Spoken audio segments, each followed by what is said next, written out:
You know, days like this and yesterday were made for Big Sills. They were made for me. This is what this show is about. High drama, baby, and you can't get it any better than the Philadelphia Eagles. Welcome aboard. First 15 is the most important. We're back with you. Hey, we overcame the fascist state of California, and here we are. Nothing could stop us here. This is the Super Bowl week for Big Sills. This is Super Bowl week. Holy crap. This is also about Big Sills being right again. Hashtag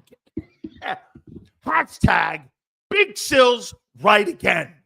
By the way, the next 4 hours is powered by our friends at BetUS. We implore you to go over and make sure that you check out the website.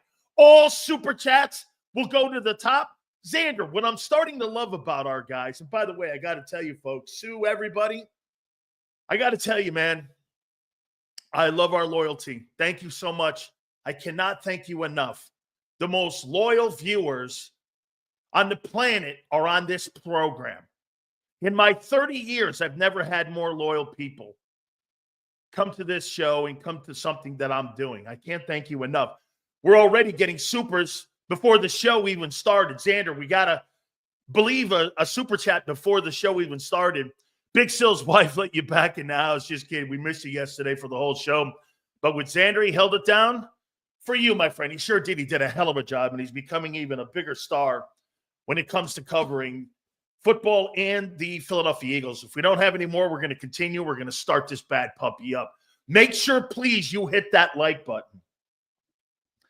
It's been a crazy 24 hours.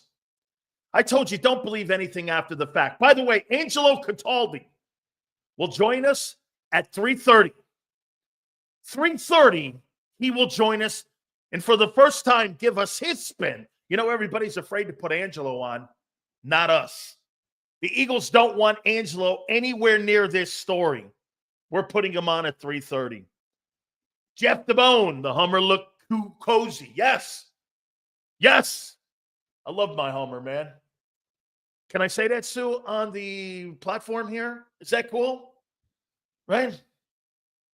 Right? It's our pleasure to support you and the channel, Fatty. Flexen, thank you, bro. Really cool, man. Thank you very much. I appreciate it. Guys, please hit the like button. Don't believe anything that you're hearing after the fact of what Brandon Graham said. He felt that from the heart. And we're going to get into a topic here in a minute about Brandon Graham. Hey, by the way, how could you be having these issues when you're 11-2? Hey, post the 11-2. How you feeling? Nick Sirianni addressed the media today, and he was prepared. That was kind of a prepared conversation, unlike Brandon Graham. Speaking on the Brandon Graham show, by the way, WIP is the biggest honks I've ever seen for Jalen Hurts. It's like, I'm going to start calling Jalen Hurts the Messiah. You fucking say anything negative about the 31st worst passing offense in pro football, I was wrong. You know the Eagles have the 31st worst passing offense in pro football right now. They're 31st. And if you're how could you be 31st with A.J. Brown, Devontae Smith, best O-line in football, and Barkley? How can you be 31st? Tell me how that's possible. How is that possible? That you have the second worst passing offense in pro football with that talent. How's that possible? Get this. Listen to what this fucking dumbass says already out of the gate here. Because we have a record-breaking running back, you jackass. No, it's because you have Ryan Tannehill as your fucking quarterback. That's who you have. Ryan Tannehill. You don't have a passer like you see in Baltimore. Get this, Baltimore runs it just as much as you, and so does Detroit. They're 4th and 5th. They're the top 3 offenses in football. Your quarterback sucks as a passer. And by the way, I'm questioning his leadership. Get this, negative Nancy at it again. Oh, no, hey, get this.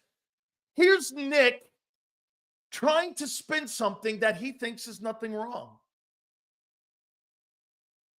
The most tenured Eagle came out publicly criticizing both players. And I'm negative. How fucked up is that line right there by Nick? How fucked up is that? Brandon, there's audio of Brandon Graham making comments. Hey, get this. Here's RC3. That's all you'll ever be, is a team with a good record. That's what you're trending to now again. Eagles have a good record. Do they have any championships? No. Oh, wait. You backed into one. You backed into one. Oh, you got one. That's all you'll have. Hey, I got a team with a really good record.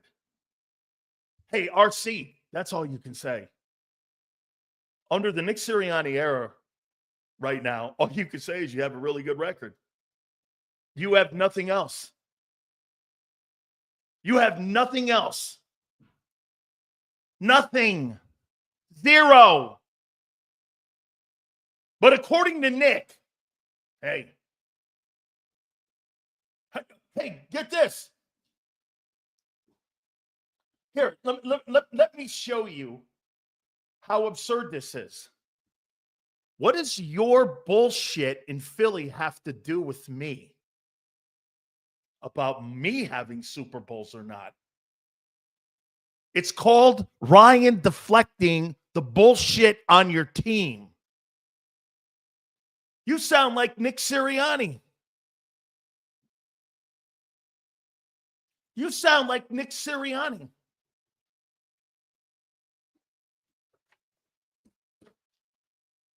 You have nothing. Zero. Samuel Sills, do you think AJ's being scapegoated with the IG change in the media, Sills? Are we the new Cowboys? Yeah, because did you see what he did? He changed his IG picture to the Joker.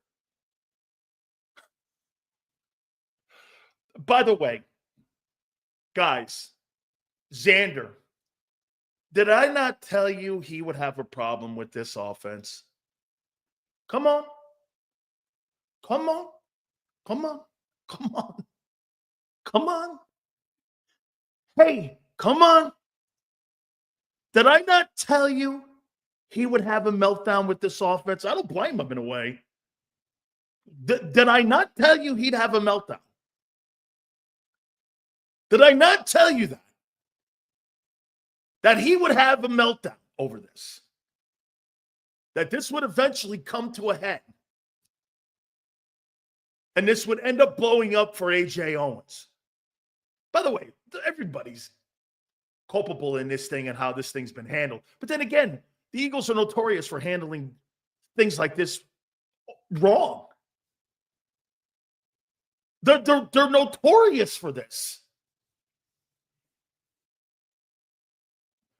Here. You told us last year at 10-1 we had a problem. I didn't believe you. This year I believe you full-heartedly. Devin, I don't believe the problem is near as bad as it was a year ago.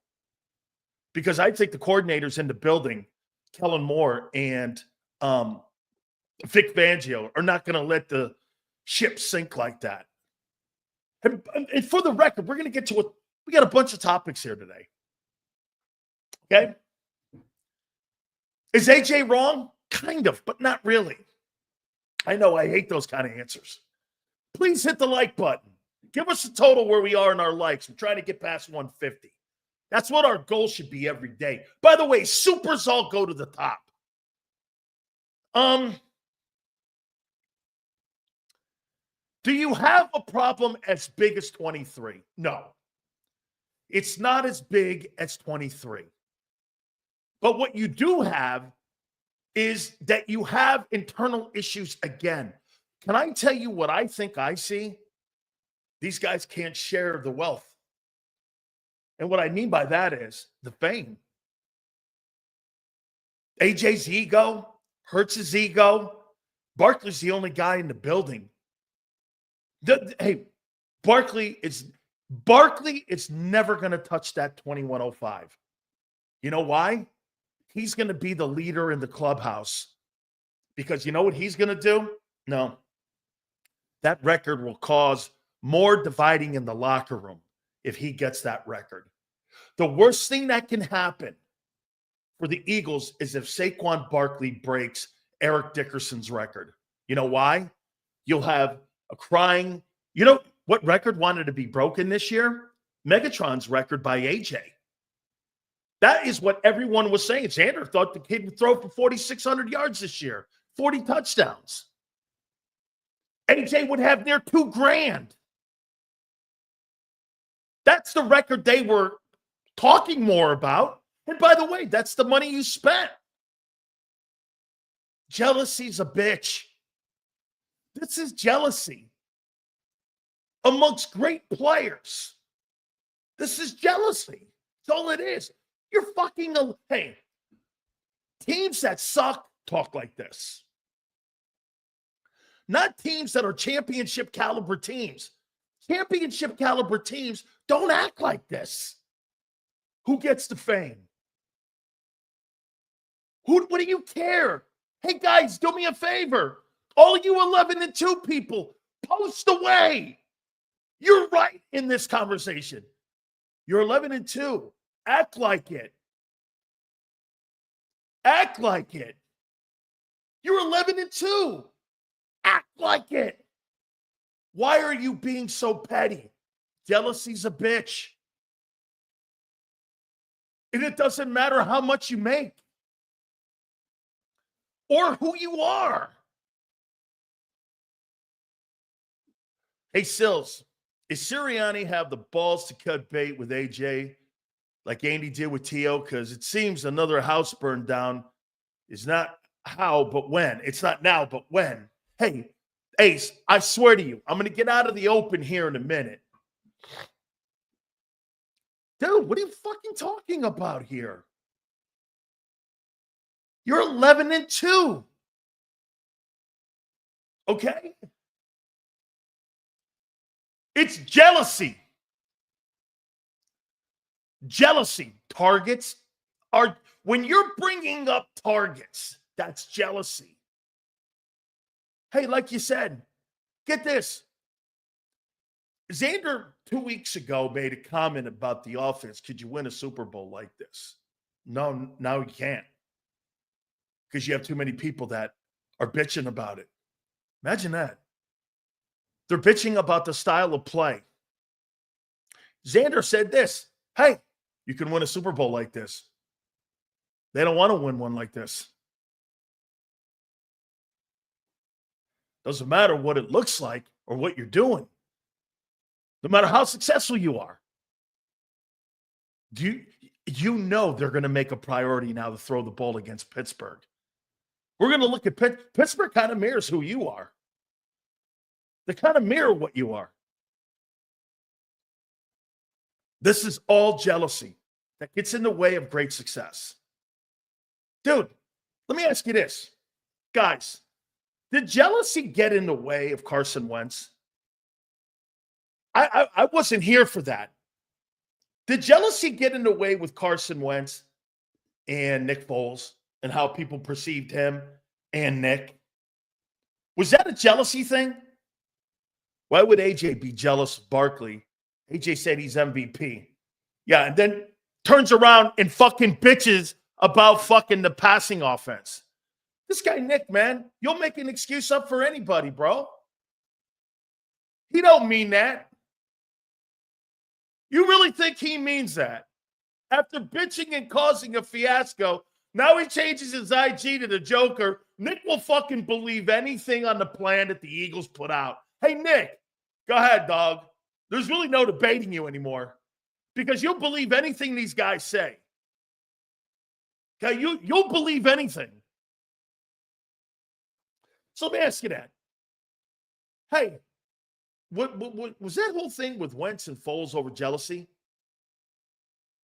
Was it over jealousy? Right? It's kind of what you got here. Hey, watch this. Let me show you what. You answer questions after a football game, Nick, that emotions are. Then what you do is you're told to shut the fuck up by your head coach or someone in the organization. And then you know what you turn around and say on a Tuesday and Wednesday? Yeah, he's the MVP. He's a great teammate. We're all good. We're on the same page. You're back to your same bullshit. Holy cow, man. Haven't you learned a lesson about your organization and hair bobbling? I can't wait till Angelo comes on at 3:30. I can't wait. All supers go to the top. Sills, this team reminds me of a Ferrari rolling along, but the check engine light and low oil lights are on. It needs to be addressed or the engine will seize up. Yeah, but the problem, Bob, is that the people that drive that Ferrari don't think the check engine light is that big a thing. And that's why the car stops. Great coaches stop the car, get it fixed, because you know what they're doing? They're problem solvers. They're problem solvers. That's what they are. Please hit the like button. Nick is just going along with the program. I never go see him talk to Jalen Hurts when he's on the bench, and Jalen never, ever picks up the tablet. Hey, Lord's Grace, they got a shitty relationship. It's a business working relationship. You don't have to be best buddies with your head coach like Brady and Belichick were never. Okay? That's fine, but you have to have a working relationship. You can't be saying shit like this. Hey, I'm told what I'm told what, I do what I'm told here. Oh, really? That's what an elite quarterback does. I do what I'm told. Have you ever fucking heard an elite quarterback in the NFL go, hey, I do what I'm told? Who talks like that? Lamar? Never. Mahomes? Never. Those guys do what's in the best interest they feel of them winning a game. Not fucking sitting around and going along with the project or going along with the process. Go along, get along. What the fuck are you, a company guy? Jalen Hurts is so not qualified to be the head coach the quarterback of your team. He's so not qualified. He's not good enough. Why is that so hard for people to take? Get this. Jalen Hurts is a good player. He's just not good enough. Sam Darnold's a good player. Is he good enough to win a Super Bowl? No, I don't think so. There's guys, look, Kirk Cousins is a good player. Is he good enough to win a Super Bowl? No. Hurts is in that. Well, Hurts got to a Super Bowl. Hey, dude, no shit. Awful quarterbacks get to Super Bowls. Getting to a Super Bowl doesn't mean you're good. It doesn't. It doesn't define your career getting to one. Winning them does. I named you 14 quarterbacks who were dog shit, and some were MVPs that never even sniffed being a Hall of Fame guy who got the Super Bowls. I mean, seriously. That is the only thing Jalen Hurts has. That people will go, well, Sills, what about the one-loss record? The one-loss record is because the roster is sensational. Sensational. They have built a great team, yes, around the quarterback who's a C student. He's a C student. Dude, what you have is a guy who's a community college student going to Harvard or UPenn. That's what you have here. I mean,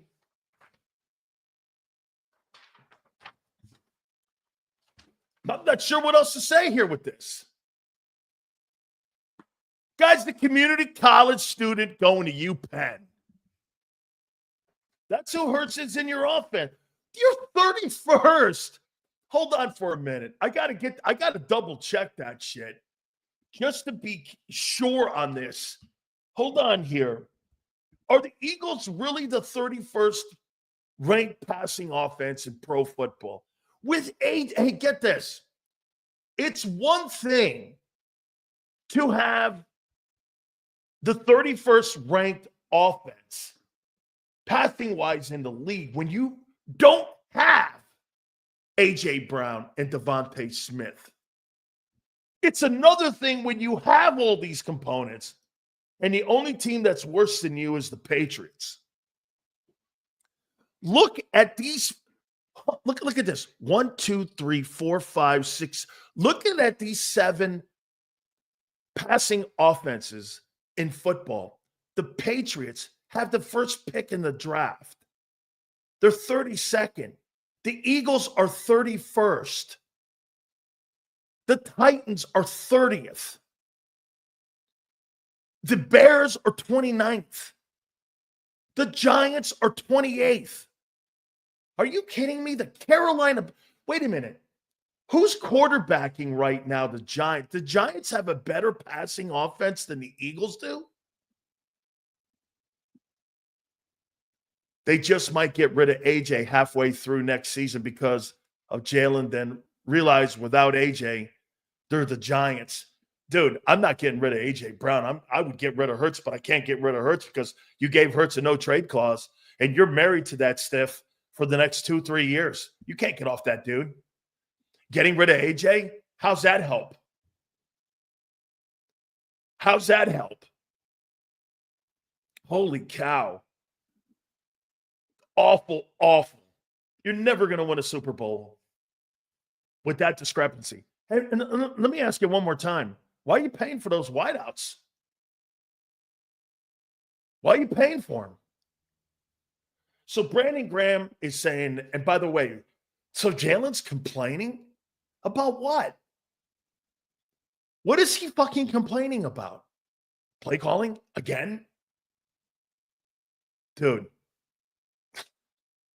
The only place that they were able to replace the guy and not have to miss a beat was in college.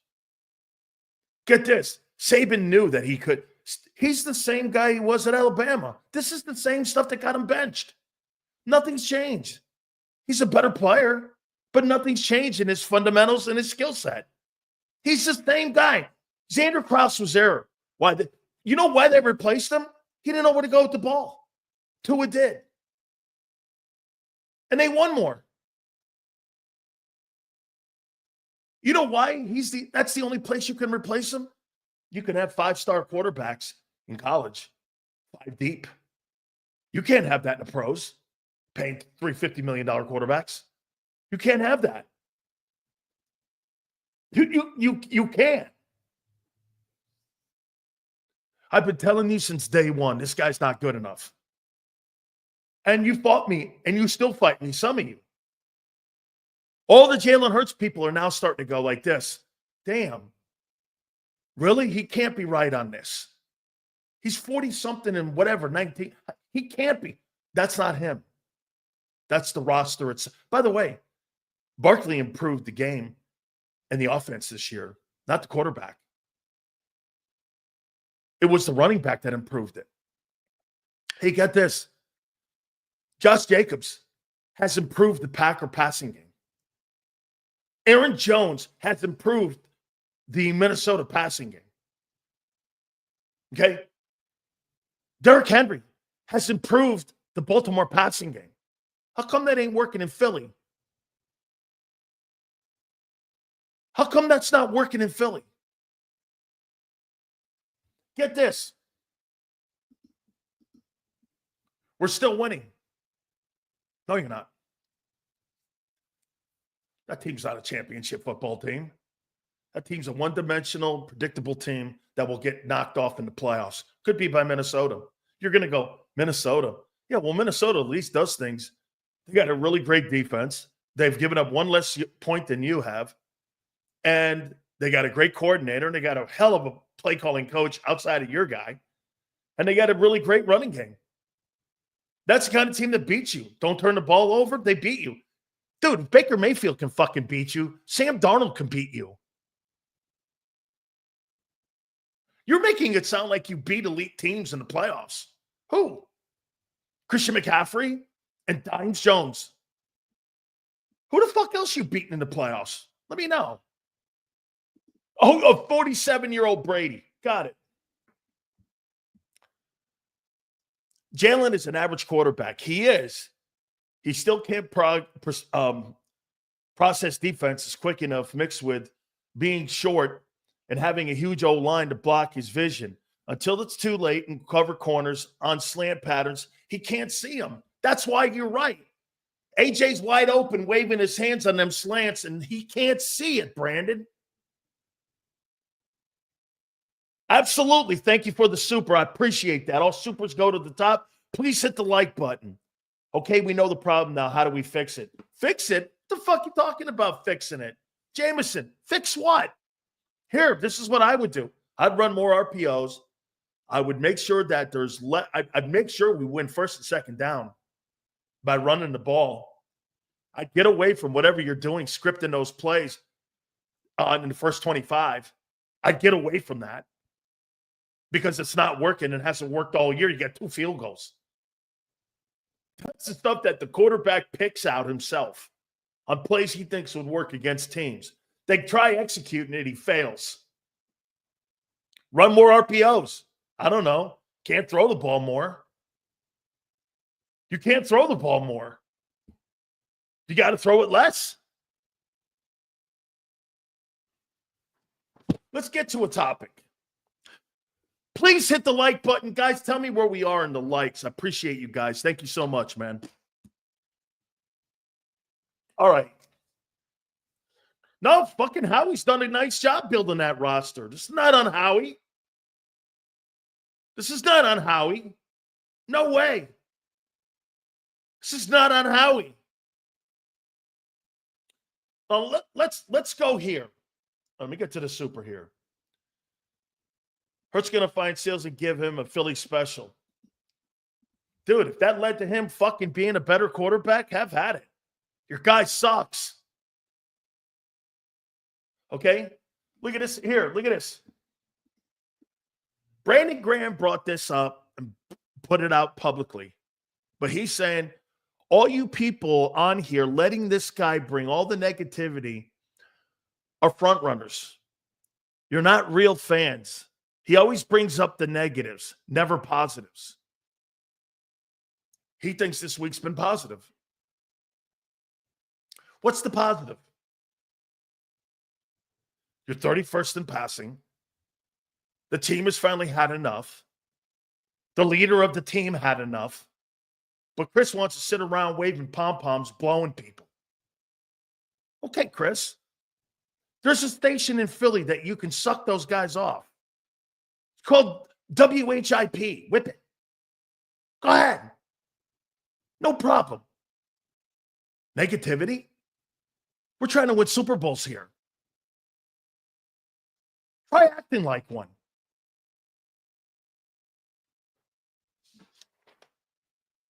Try acting like it.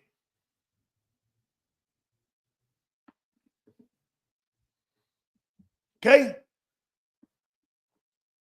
Hey, this show ain't for everybody. So you don't have to have a PhD to see that Hurts is holding his team back from winning a Super Bowl. Absolutely. Get this. I'm a hater. I don't give a shit about Jalen Hurts from a can of paint. Could care less. I don't get close to players like this because I could be critical. I don't give a shit about them. I don't give a shit about AJ. I don't give a shit about any of them. I give a shit about winning. Do you? Seals, what are you doing? 1 minute, you say Hurts is he's a good player. Next minute, you're saying he's not good. Look, wait a minute. He's not good enough to win a Super Bowl. He's a good player, though. Here, let me define it, Sam. He's a good player. Is he good enough to win a Super Bowl? No. No, he's not. Is that defining for you? Okay. Is that good enough for you? Okay.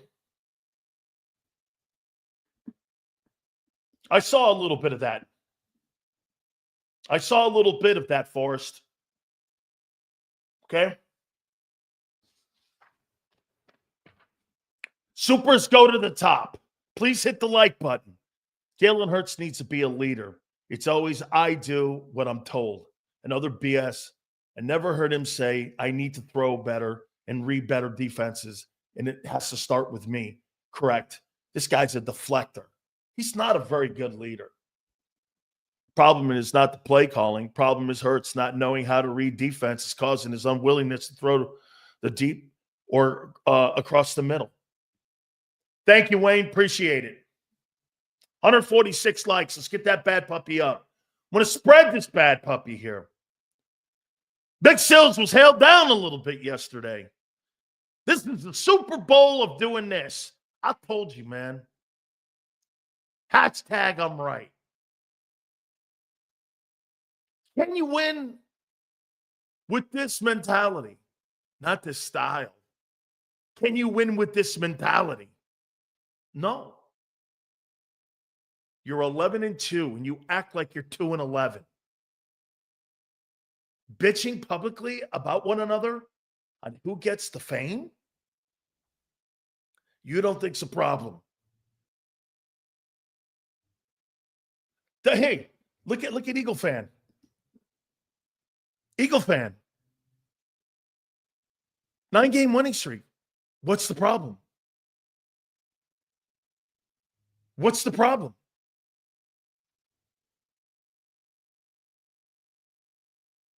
What's the problem then?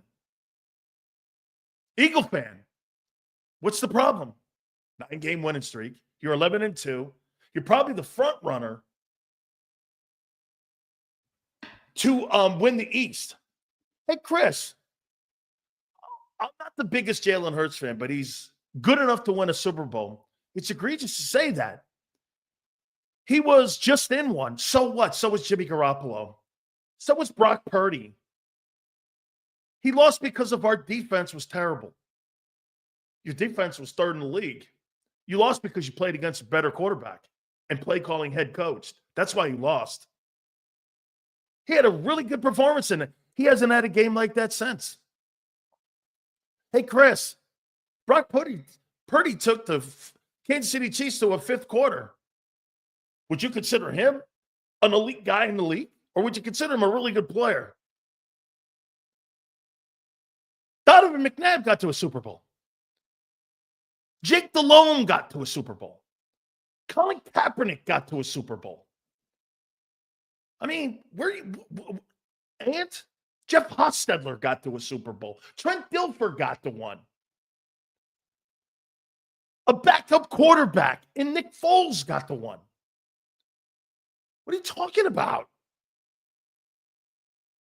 Brad Johnson won a Super Bowl. Thank you. The real deal. Brad Johnson won a Super Bowl, and he is so average. This is a great. Brad Johnson won a Super Bowl, and he's average. What does that tell you about getting to those games? He's average. Problem is not the play call. The problem is Hurts not knowing how to read defenses, causing his unwillingness to throw the ball deep or across the middle. Thank you, Philly Don. Yes. Yes.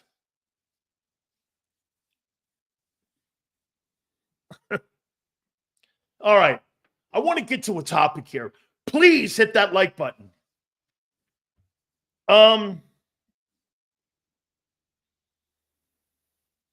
Let me flip this around here a bit, okay? Let me flip this around. These players are pathetic, especially the quarterback. Thank you, Khalid. This is being handled poorly. Angelo Cataldi will be with us at 3:30. The reason we're not having the Battle Royale because By the way, the technical difficulties were taken care of minutes before we went on the air here. So we didn't schedule anybody, and we're waiting to the very last second with Angelo. And that's why we're going to have to move those guys to tomorrow, okay? Get here. Hey, let's do this. Guys, is Jalen Hurts a top 5 quarterback?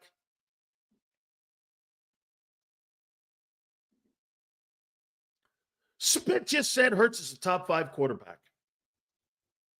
You think he's a top 5?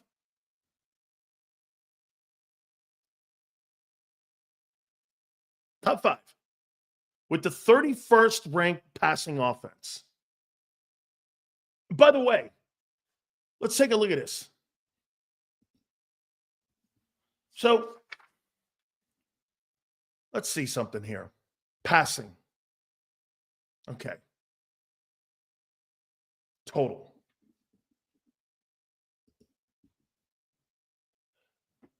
Is Jalen Hurts top 5 quarterback? Let's take a look at this. The top 5, we'll do 7 because the Eagles are 7th. The top 7 offenses in pro football, number 1, Ravens, number 2, Lions. The Eagles are 7th. Pretty good, right? Okay. Let's take a look at passing. The Lions are 4th, the Ravens are 5th, and the Eagles are 31st. Rushing. You guys say, well, because what Saquon Barkley's on an iconic pace, you're not going to get a lot of passing attempts. Maybe. Let's see. By the way, Derrick Henry's on pace for 1,800 yards himself. So the number 1 running attack in the NFL is the Eagles. The number 2 running attack are the Ravens. And the number 4 running attack are the Lions. How come those guys can have balance in their offense and you can't? Why is that? They're top 4 in rushing and passing. You're 31st in passing and number 1 in rushing. What's that tell you? Your quarterback and your passing offense, whether it's your coordinator, your scheme, the coach, the quarterback, something's not right. And by the way, tell me this. Who are the receivers in Detroit? I'm not saying Brown is really good. Jameson Williams, that's a good. Who are the receivers in Baltimore? For the Ravens to be 5th in passing. Who are they? Zay Flowers? Who? You've got Devontae Smith, A.J. Brown, and Saquon Barkley in your backfield. And when healthy, which he's never, is Goddard. A moment of brilliance only lasts a minute. Joe Flacco, Nick Foles, Brad Johnson.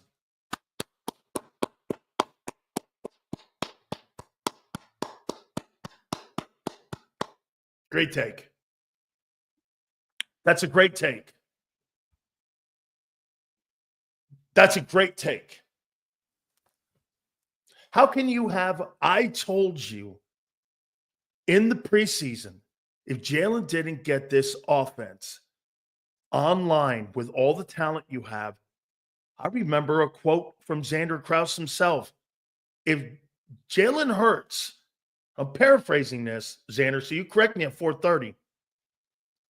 I remember him saying, if that guy can't move the sticks with the talent on this offense, there's something wrong. He's not moving the sticks. Barkley is. Hurts is the product and being hidden by Barkley's brilliance. Dude, Derrick Henry's not outshining Lamar Jackson in Baltimore. He don't need him. He won 14 games last year without him. He don't need him. And he went home field without him.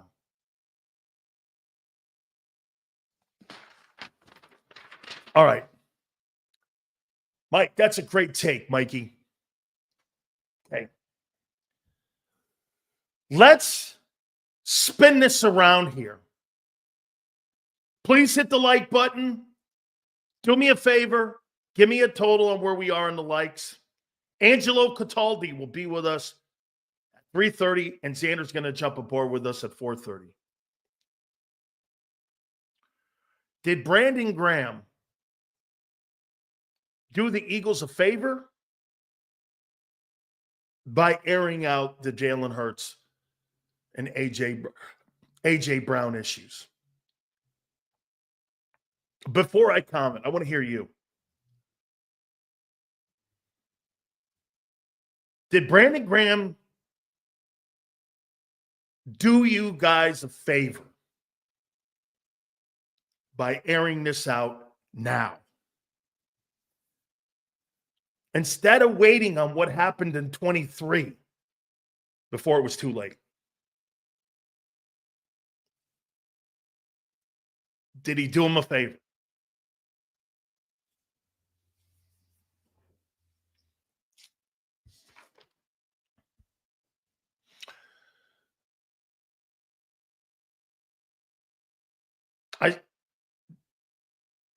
In the dumbest possible way, Monken tried to fix Lamar, Bob. He gave up and reverted to Greg Roman's game plan, but with a dozen new plays. A little bit of that's true. Very possible. Depends on all his on how all this plays out. Hey, Xander, make sure you send Angelo a link if you can. Oh, yes. Excuse me, guys. Sending now. I'm sure Xander sent him one. Oh, yeah, sending now. 8:30 p.m. Yeah, I'm sure, Xander. Okay, fantastic. So Angelo's confirmed. Absolutely. I think Brandon Graham, in a crazy way, did the Eagles a favor here by doing this. I think he did. Should this have been handled better behind the scenes? Absolutely. By all parties. This is not shit you want people like me knowing.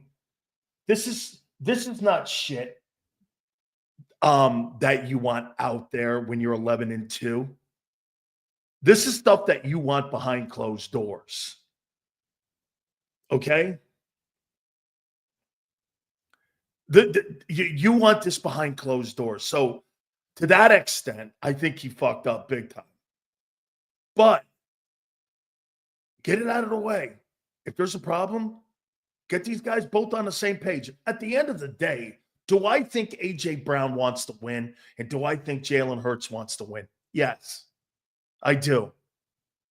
Do I think these guys are all in their own world? Like, how about this? Let's make a comparison. Is there any comparison between McNabb and T.O.? And I want to make sure I ask Angelo that. Are there any comparisons between T.O. and Donovan and A.J. and Hurts? Are there any comparisons? Big Sill's right again. Zimmer doing better recently. Hey, 304, thank you.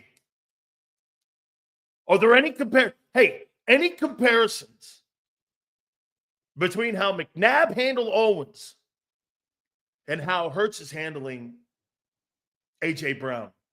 Here's the difference. Donovan's a better player. You know how he can handle it? Throwing him the ball.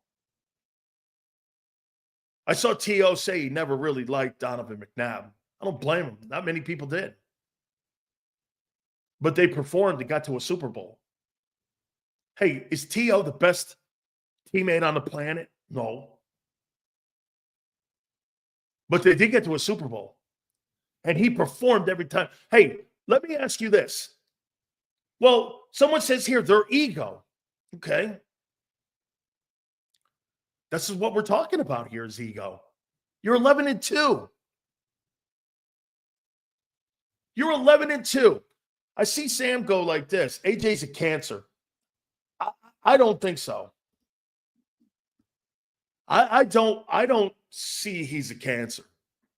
I think he's just part of what the NFL is today with these diva wideouts. Hey, by the way, you know who he is. Well, he changed his Facebook picture to the Joker. So fucking what? Who fucking cares about that? He wants to be a child and give you. Hey, what? Remember this. If A.J. Brown gives me 1,400 yards and he wants to act like an infant, I don't fucking care. I know who he is and what he is. Dude, thinking somebody is not what they are and then accepting them is also part of coaching. I know he's an asshole. I know he's going to do stupid shit. I know he's going to say stupid shit. Okay. Is he going to give me 1,500 yards? Yeah, then fuck. What's the point? What's the problem, too? Nothing. This is the Jimmy Johnson way of coaching. Michael Irvin wasn't, guys, he's one of my closest friends. He's one of my closest friends. You heard him on this program numerous times. He's one of my closest friends. You think he's easy to have as a teammate? I mean, do you really? He's great in games, but do you think that guy's easy for a head coach with some of the shit that goes on? By the way, they didn't have social media back in the day with Michael. Michael would have a problem today. But I'll tell you what, man, you line that guy up on Sundays, he's going to get you a win. He's going to get you a win. That's all that AJ. Hey, AJ Brown delivers the goods. The problem that you have with a guy like AJ, when he starts not delivering the goods, you get rid of those guys faster because after a while, it's just the attitude and there's no production. You fucking jettison those guys. They don't get the latitude and the equity with the numbers that they build up because of the problems that they've had. Okay? That's right. I brought this up last year. Everybody just blew it off. Last year, AJ set records. What did it get us? Nothing. Right. You're 11-2, and you don't act like it.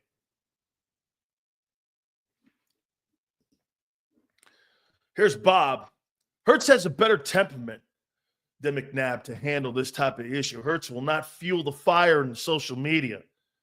Hurts won't give the Flames any type of oxygen. He's right. Harv, thanks for the super chats. All supers go to the top. Hey, by the top of the hour, can we get to 200 likes, please? Elite athletes always have an ego. Yes, even Ali. You don't get to this level without some form of ego. Dead on, Harv. It's a manner of managing egos, channeling it, correct? The question is, can Nick channel these egos? We're going to get to that too, Harv. That's another great take. Please hit the like button. I think Brandon Graham did you a favor by exposing it and putting it out there on what everybody was assuming what was going on. Everybody, and get this, you guys kept going back and forth with me going 11-2, 11-2. Jalen Hurts is playing MVP football. No, he's fucking not playing MVP football. Far from it. You got the second worst passing offense in pro football. You're not an MVP. Okay? Now, before we get Angelo on here, let's go to the big topic here. Please hit the like button. Give me a heads up here. Chris Rose, thank you, my friend, for becoming a member. We appreciate that. Growing the channel, it means a lot to us here. I say Nick Sirianni's job's on the line. Why is Nick Sirianni's job on the line? Why would I say that? That Nick Sirianni's job is on the line. Angelo will join us at 3:30. Thank you, Philly Don. 10 more to 200. Let's go.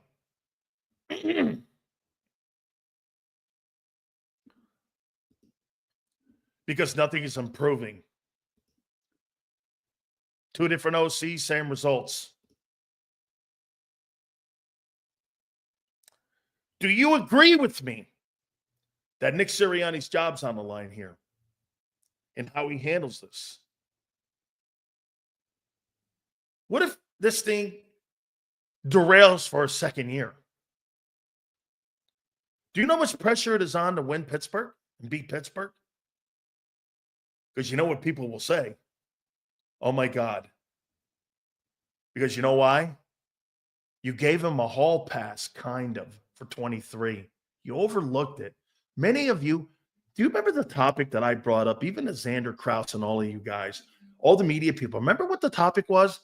So you're giving Sirianni a hall pass for 23, and you're just, because he's 44 and 19, you're giving him a hall pass for what happened with the implosion and the slow start.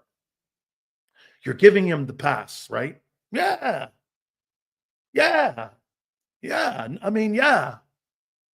They're winning, and yeah. Really? We're about to find out. We're about to find out. If he's gotten better. Quarterback hasn't. Has the coach.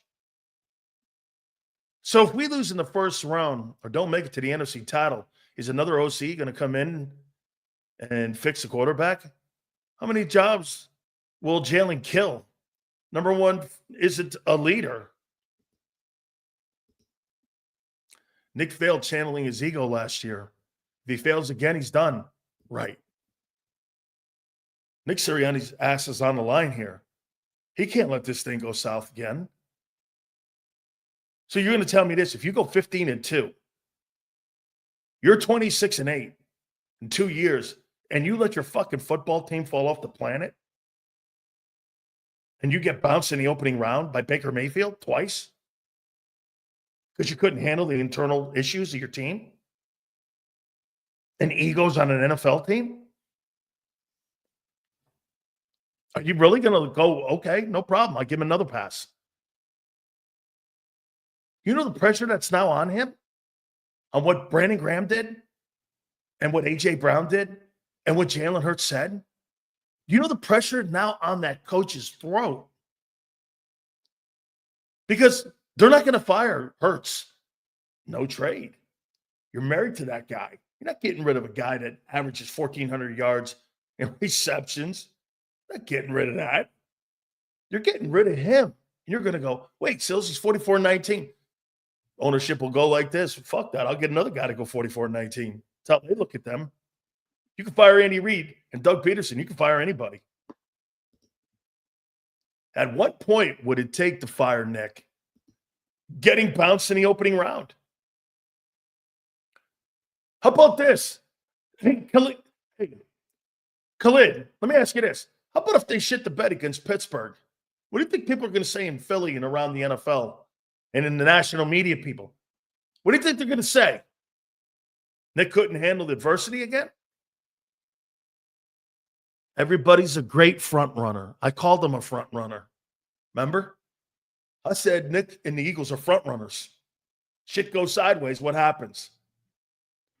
I heard him in the press conference. We're going to talk about that a little bit. Nick is a mother figure. We need a man with a belt. Mikey, good point. Mikey, you're playing against the coach this week by Mike Tomlin. Mikey, let me hear you. How do you think Mike Tomlin would handle this between AJ and the quarterback? Just how do you think Mike Tomlin would handle that? Don't forget, Angelo Cataldi will be with us at 3:30. How do you think Mike Tomlin would? Don't you think you're getting people's asses? Okay, don't you think? Okay? Get this. Here, look at this guy. I've been doing this for 35 years, and this guy thinks because the Eagles give me content that I would be out of business. And I've been doing this for almost 40 years. Hoss, I know what I'm doing. That's what it's called. Take the day off. You're all right. Mike Tomlin would tell these guys to shut the fuck up and do your job, or one of your asses ain't going to be playing. Yes, that's what he would say.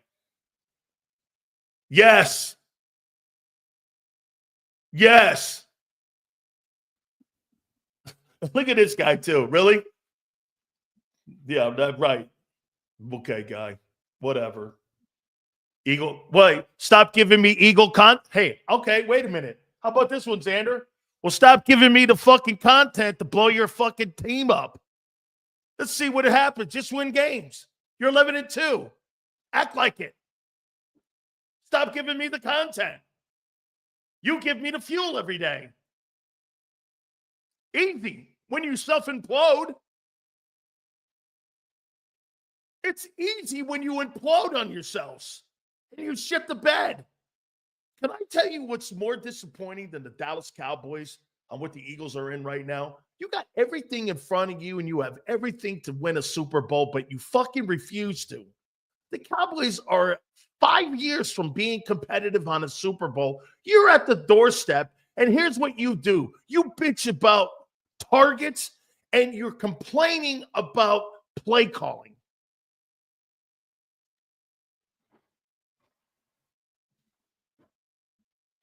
Targets at 11-2.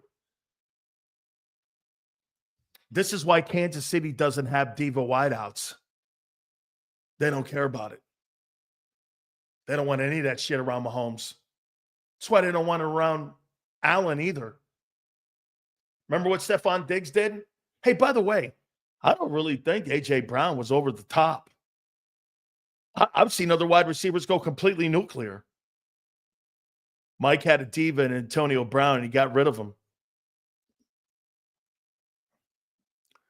Forget Nick. What would it take for the head coach? Just take control. Get ego in line. Hold Jalen accountable for poor play. That goes against the FO. Weak team. Anthony, that's right, man. If you had a head coach with a set of balls on him that would tell Jalen Hurts to sit his ass down and go like this, dude, you're not playing well. Or say it publicly. What? Nick said it again today. Dude, taking care of the football? Well, fucking welcome to the NFL. That's your number one job. You're giving credit to Jalen Hurts for doing his job by telling him that he's protecting the ball. Why? Was there a problem in the past? Yes. Oh, okay. That's a quarterback's number one job, is to protect the football on turnovers. And he's rewarding him for doing his gig.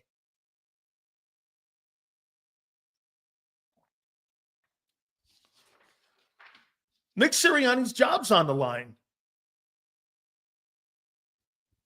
It's on the line here. Seals, Nick's job is on the line because Howie won't fire himself. He's the other common denominator from 23-24. Also, Howie picked the OC. Super chats go to the top. Please, guys, we appreciate them all. Hit the like button, too. Thank you. We went over 200 in the first hour. I've imagined how well the team would be with a guy like Vrabel in charge. Think Mike Vrabel's going to tolerate that bullshit? I'm not talking about poor play. I'm talking about infighting. Or how about this? In bickering. I don't know if it's even infighting. It's bickering. Tell me, here, let me do this one last time here. How in the world are you so pathetic in your passing game with all that talent around you? How you're pathetic. Hey, is Kyle in here? Kyle's my statistician. Hey, Kyle, if you're in here, Kyle, will somebody please tell me where AJ this week now ranks in targets per game that he's played, and also Devontae, on where they're ranked. Last week it was 42nd. This past week, he had 4 targets. AJ. Jalenites unite. Brian Pumper. Thank you, Brian. Seuss calls them stats.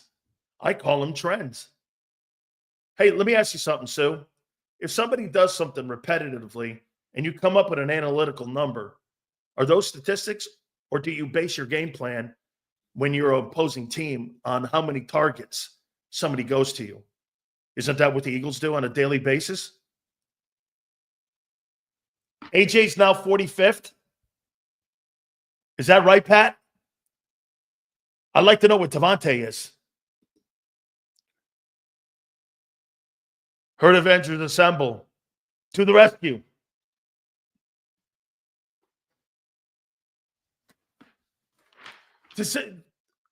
Sue thinks they're just stats. Okay, well, let me once again. If somebody does something over an extended period of 15 weeks and you're trending and you're doing this and you're averaging 4 targets a week, isn't that analytics in its finest? Get this. So now Devontae is in the 50s. A.J. Brown, this is per game played. Get this. Devontae Smith is ranked 54th in targets in the games he's played. And A.J. is ranked 45th. So it's 2019 Titans. Okay? Wow. Sig, that's a great stat. Jalen isn't even protecting the ball. He isn't throwing the damn ball. He's taking 3 sacks a game. Guy's got a fear of throwing.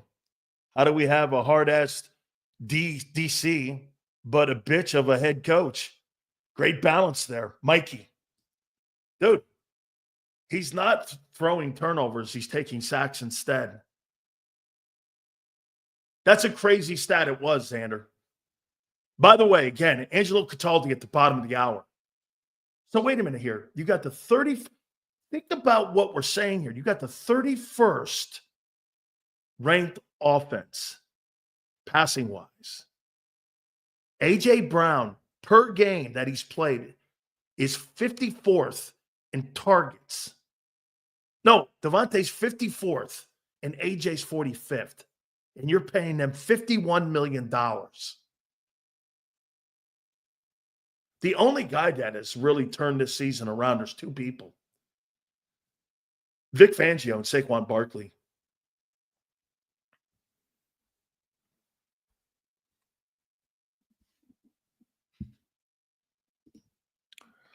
Tannehill was still getting 4,000 yards while giving Henry the ball. They don't trust. Hey, that's another one here. You think Kellen Moore trusts Jalen in the passing game?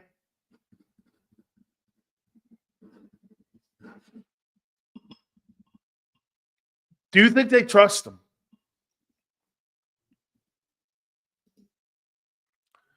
Funny, T.O. responded to McNabb after he went on WIP to talk about AJ talking Jalen about the problems. T.O. responded, take your own advice. Yeah, Donovan is an after-the-fact guy. Talk about a shitty leader. He's the worst. That was his responsibility to take care of. Jalen's doing a way better job with AJ than what McNabb ever did. Owens is right. Owens is right. Took a shit on Deshaun Jackson, too, did Donovan McNabb. He took a total shit on him. By the way, if I had to pick a camp on what side I'm on, I mean, I would probably take AJ's side. He's pointing out the inequities of the passing offense. Dude, I'm not suggesting to you have to start dropping back and throwing for 290 yards a game. That's not what I'm saying here. But they've got to at least have a threat. You're not even a threat anymore. Do you understand that? You're not a threat. You're not a threat.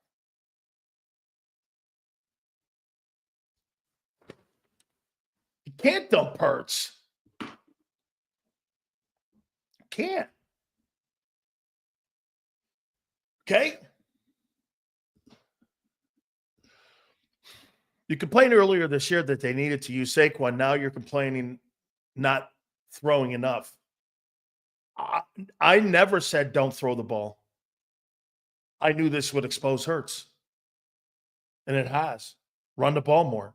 And why did I say, get this? Hey, get this. Jay's going like this. Didn't you say early in the year they have to run the ball more? Yeah, because you know why? The quarterback's not good enough. And now you're saying throw it. Well, why'd you pay for the money? Other wide receivers then. So you're just going to keep them as blocking dummies? This is totally exposing everything that I said about your quarterback. You need to run the ball more. You need to run more RPOs. You need to throw the ball more if you're going to win a Super Bowl. You can't. You can't throw the ball. This whole thing is exposing him. Right again.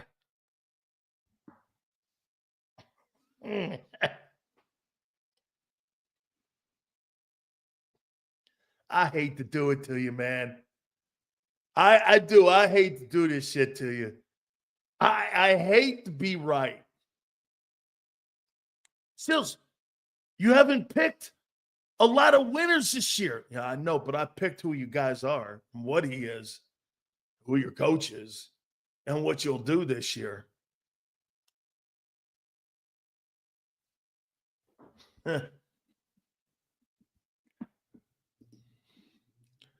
You can get Hurts to agree to a trade. Where? Pittsburgh?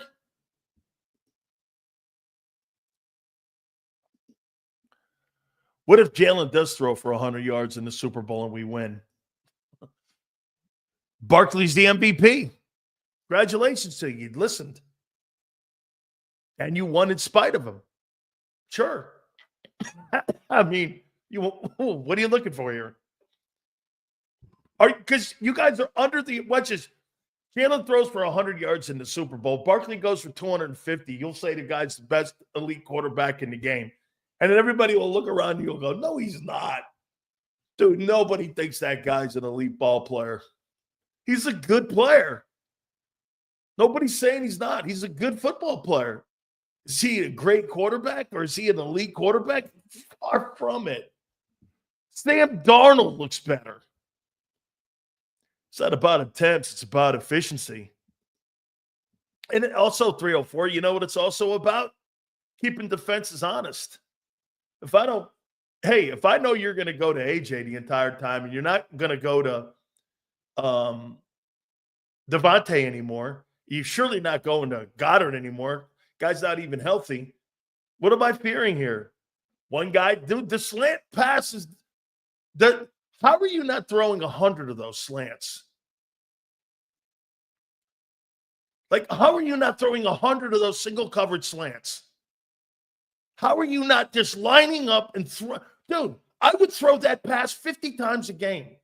He's single covered. It's A.J. Brown. He's wide fucking open. He's wide open. Why aren't you throwing him? You got a single coverage, A.J. Brown on a slant.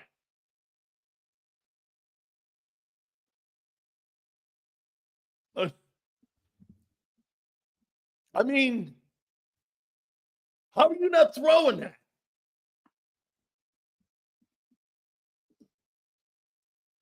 Hey, Jay, perfect. Jalen throws the ball 21 times a game. Can't see guys open 10 yards past the DBs. I'd rather him throw the ball 30 times a game than have 2 picks so he can learn from his mistakes, says Mikey. Thanks for the super, Mikey. Guys, please hit the like button. Angelo Cataldi will be with us at the bottom of the hour here. We look forward to hearing from him. No, everybody's afraid to put him on. We're not. We would have had his ass on yesterday if it wasn't for Communist California. You get this about California real quick. Hey, Xander, get this. So that guy, Gavin Newsom, wants you to go full electric cars. Then he turns your power off. How the fuck am I going to charge my car up if it's an electric car in California for turning everyone's power off? and you're having rolling blackouts because you burned down half of California with SDG&E. How the fuck do you have any common sense on that? People freezing at night. How are you having common sense in that? Hey, we want to go full electric with our cars. Then we're going to turn the power off. How the fuck am I going to charge my car to go to work?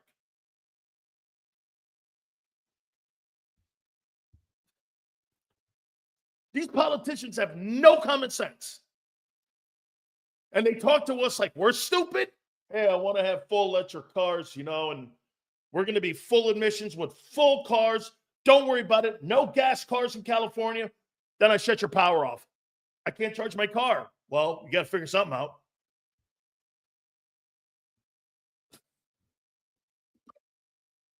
Big sales. Del Stella Rosa, I'm proud to be her man. If you don't like it, hey, believe me, it's in the works. Look at this one here. This is a great take by Senor. This is how the Eagle organization talks to their fans like politicians. He's so on. That's a great take by Senor. Great take. Hey, your power's back on. Hell yes. Welcome back, Big Sills. Christopher, thank you for putting it in there, man. Thank you. Hey, by the way, Xander carrying the pail for us yesterday to keep your show going. That's what this is. Nobody wants to hear this stuff. I can't believe all the crying and bitching. Hey, by the way, you want to hear this? Everyone's wrong. AJ's wrong. Brandon Graham's wrong. Hurts is wrong. All of them. They're all wrong. You know why? Don't air your dirty laundry.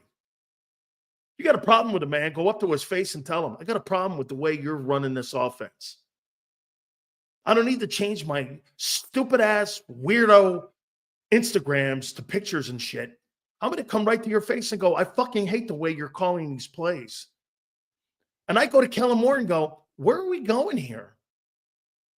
You know this is not winning football when it comes to winning titles. Dude, there's a part of me that looks at the team and goes, they're not satisfied being 11-2 like many of you are. They're not satisfied because they know it's not championship football. They know it. You're the only people that don't know it.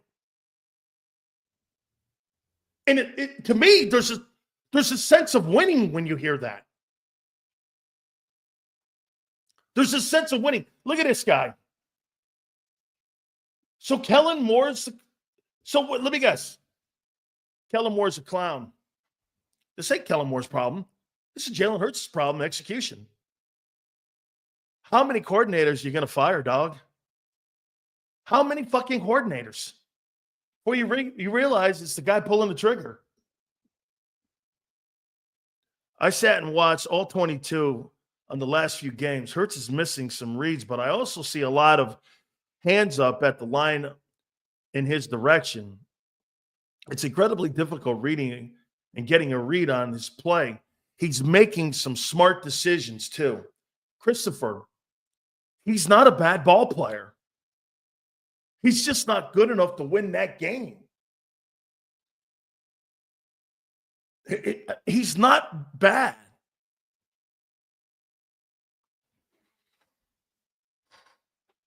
But the path, hey, Christopher, let me put this out there to you. Do you believe you're getting your return on investment with your offense right now? Big Sills, I want to see how Tanner McKee runs this. I don't. Wide receiver, $35 million. Other wide receiver, $25. $50 million and two wideouts. You got a $50 million quarterback. It's $100 million of your $240 million payroll and salary cap.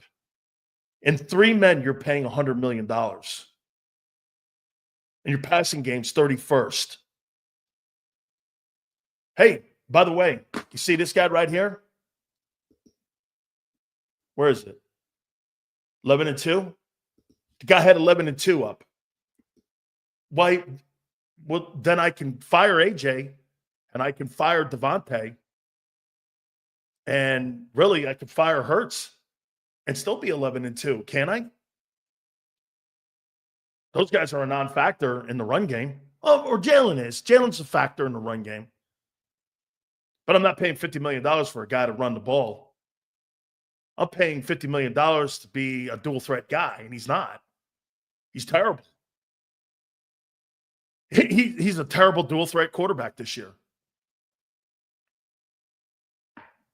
I mean, the guy in Washington's better.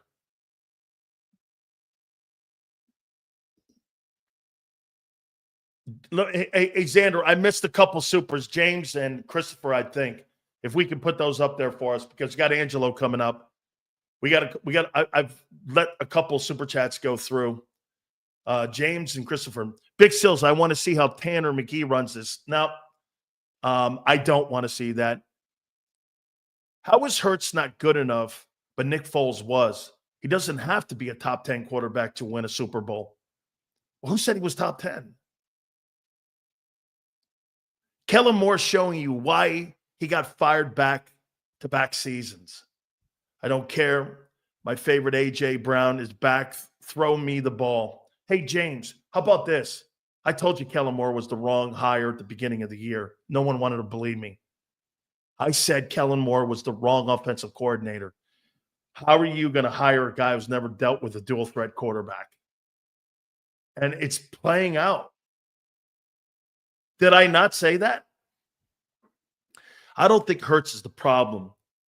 We have seen he is capable of it. He just didn't develop amnesia. His play in 22 was incredible. Hey, Christopher, that was a one-year wonder. He's not remotely come close to anything remotely near that since 22. You know, Jalen Hurts is who he is right now. 22 was the high, 23 was the low. He's in the middle right now, like 24 is in the middle. That's who he is. It's a bit of sketchy, but if I'm Howie Roseman, I strongly consider sending the Chargers 2 firsts and a second and get Jalen Hurts for Justin Herbert. Jim Harbaugh's not making that deal for Justin Herbert. Are you crazy? Are you crazy? Sills, is Hurts Ben Simmons? No. Jalen's a good ball player, man. Hey, Xander, let's get you. My problem with you and others is that's praise. He's never as loud as the criticism. That's why people blame the media. Hurts needs to be better. My problem with you and others is that praise is never as loud as the criticism. That's why people blame the media. Anthony, when you're paid $50 million to do your job, getting praise is winning the Super Bowl, not fucking 11-2. And when you're bad, you are going to always be criticized more. What in the world what world do you live in? He's the franchise face of the quarterback of the team of the Philadelphia Eagles. He's the face of the team. He's going to take all the heat and he's going to take less the praise. That's why most of the good ones say this. Hey, we won as a team. It was great. And when you fail, unlike Hurts, you say, this is all on me. I've got to be better. I've got to create more opportunities for these guys. This is on me. I've never heard fucking Jalen Hurts say that shit. I do what I'm told. Damn, dude. I do what I'm told. What in their right mind quarterback would say that?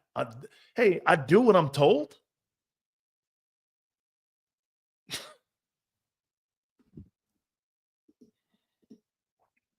Oh, we were past that. The Hurts is the problem. People never have a response for, or do we want a place of him that's available or replace him that's available? It's always he's not good enough or who is. The Hurts is the problem. People never have a response. Or who do you want in his place for him that's available? Sam Darnold, Brock Purdy, I don't know. You can put anybody in there to hand the ball off. Dude, he's not a good enough passer. What are you not getting? Hey, let me ask you this. You think he's improved since I'll keep asking the same question. Has he improved since 22 as a passer? Offense would run better with McKee. It seems RN.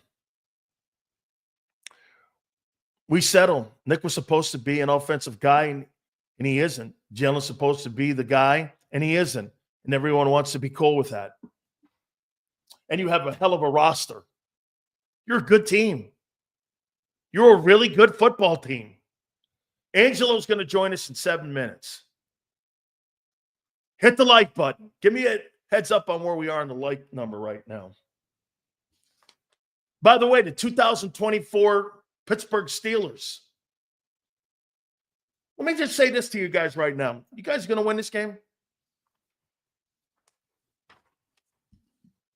Are you beating Pittsburgh?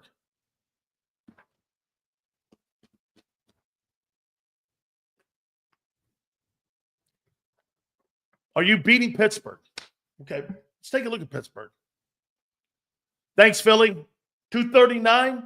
Let's see if we can get to 250 by the time Angelo gets on. I'd like to get to 300 by the top of the hour, you guys. Thank you guys so much. Yes, okay. Here. So here's who the Steelers are versus the Eagles. It's been a really interesting season for the Steelers. Sunday's opponent. Changing of the quarterback, passing offense has gotten a lot better. 17th in total offense. Eagles are 7th. It's a misleading number, but they are 7th. Okay? You absolutely keep AJ over Hurts. That might, well, you have to. Well, wait, no, you can't. Hurts has no trade. Eagles gave him no trade.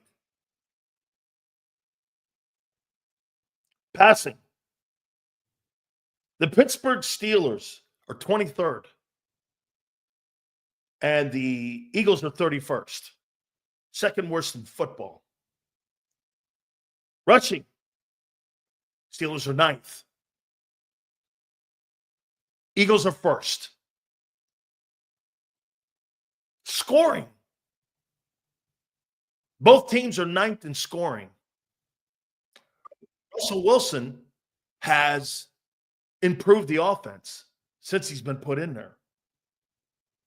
They scored the same amount of points as each other.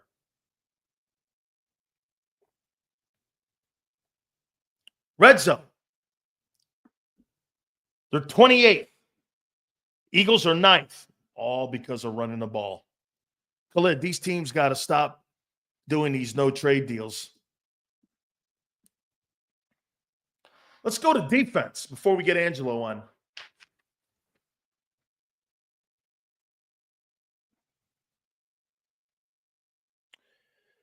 The Pittsburgh Steelers are 6th in total defense. And they play in the AFC. Possible to run the ball and play defense to a Super Bowl? I don't know. I don't think so. I think you have to make plays in the passing game if you're going to win a Super Bowl. Pass defense. Steelers are 17th. Eagles are 2nd. I don't know if that matters. The Steelers have the advantage, even being 17th. You're the second worst pass offense in pro football. Steelers win that matchup. They're 4th in rush defense. You're 8th.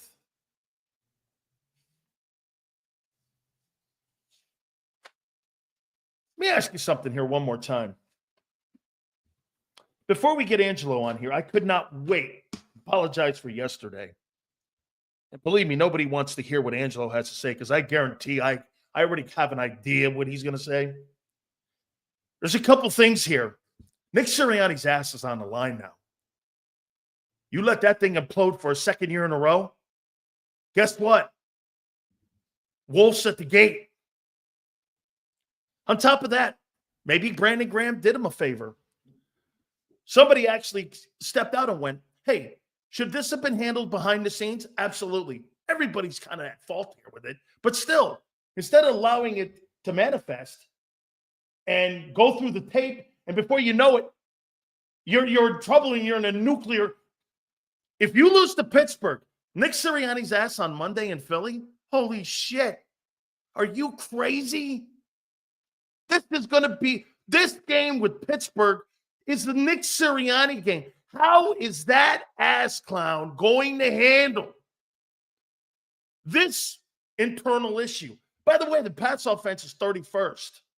Second worst in pro football. Told you Kellen Moore was not the hire. He never had a dual threat quarterback. I could not wait for Angelo because this right here, these are the kind of days that are Super Bowls for us. This is like the Super Bowl because you know why? All the shit that we've been saying, it manifests itself. And you're sitting there going, God, I hate I'm right. Let's bring in the legend from WIP, Angelo Cataldi. Angelo, I couldn't wait to hear you today, man.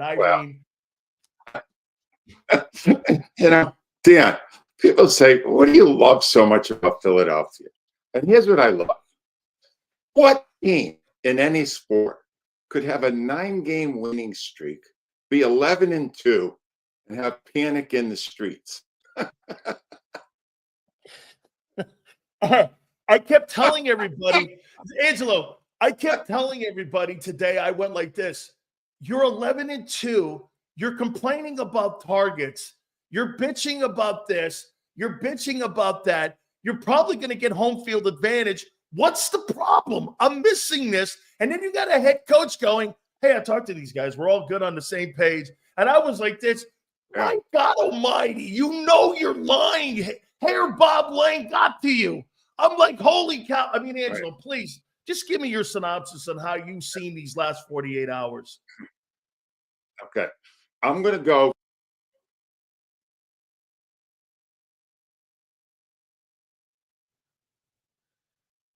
Let's see if we can get Angelo back here in a second here. I can't wait, man, to hear him say this here, man, because this is going to be, I got to tell you, I mean, I would say this to you, that he's right when he made that comment. How about this, man? You're 11-2. You've got an opportunity to win home field advantage. Like Angelo said, okay? Angelo said it. You're 11-2, and there's chaos in the streets on Broad Street. Let's go back to Angelo here. Angelo, give me your synopsis on what you've seen over the last 48.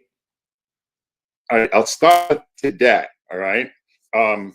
Today, Nick Sirianni in his news conference set an all-time record.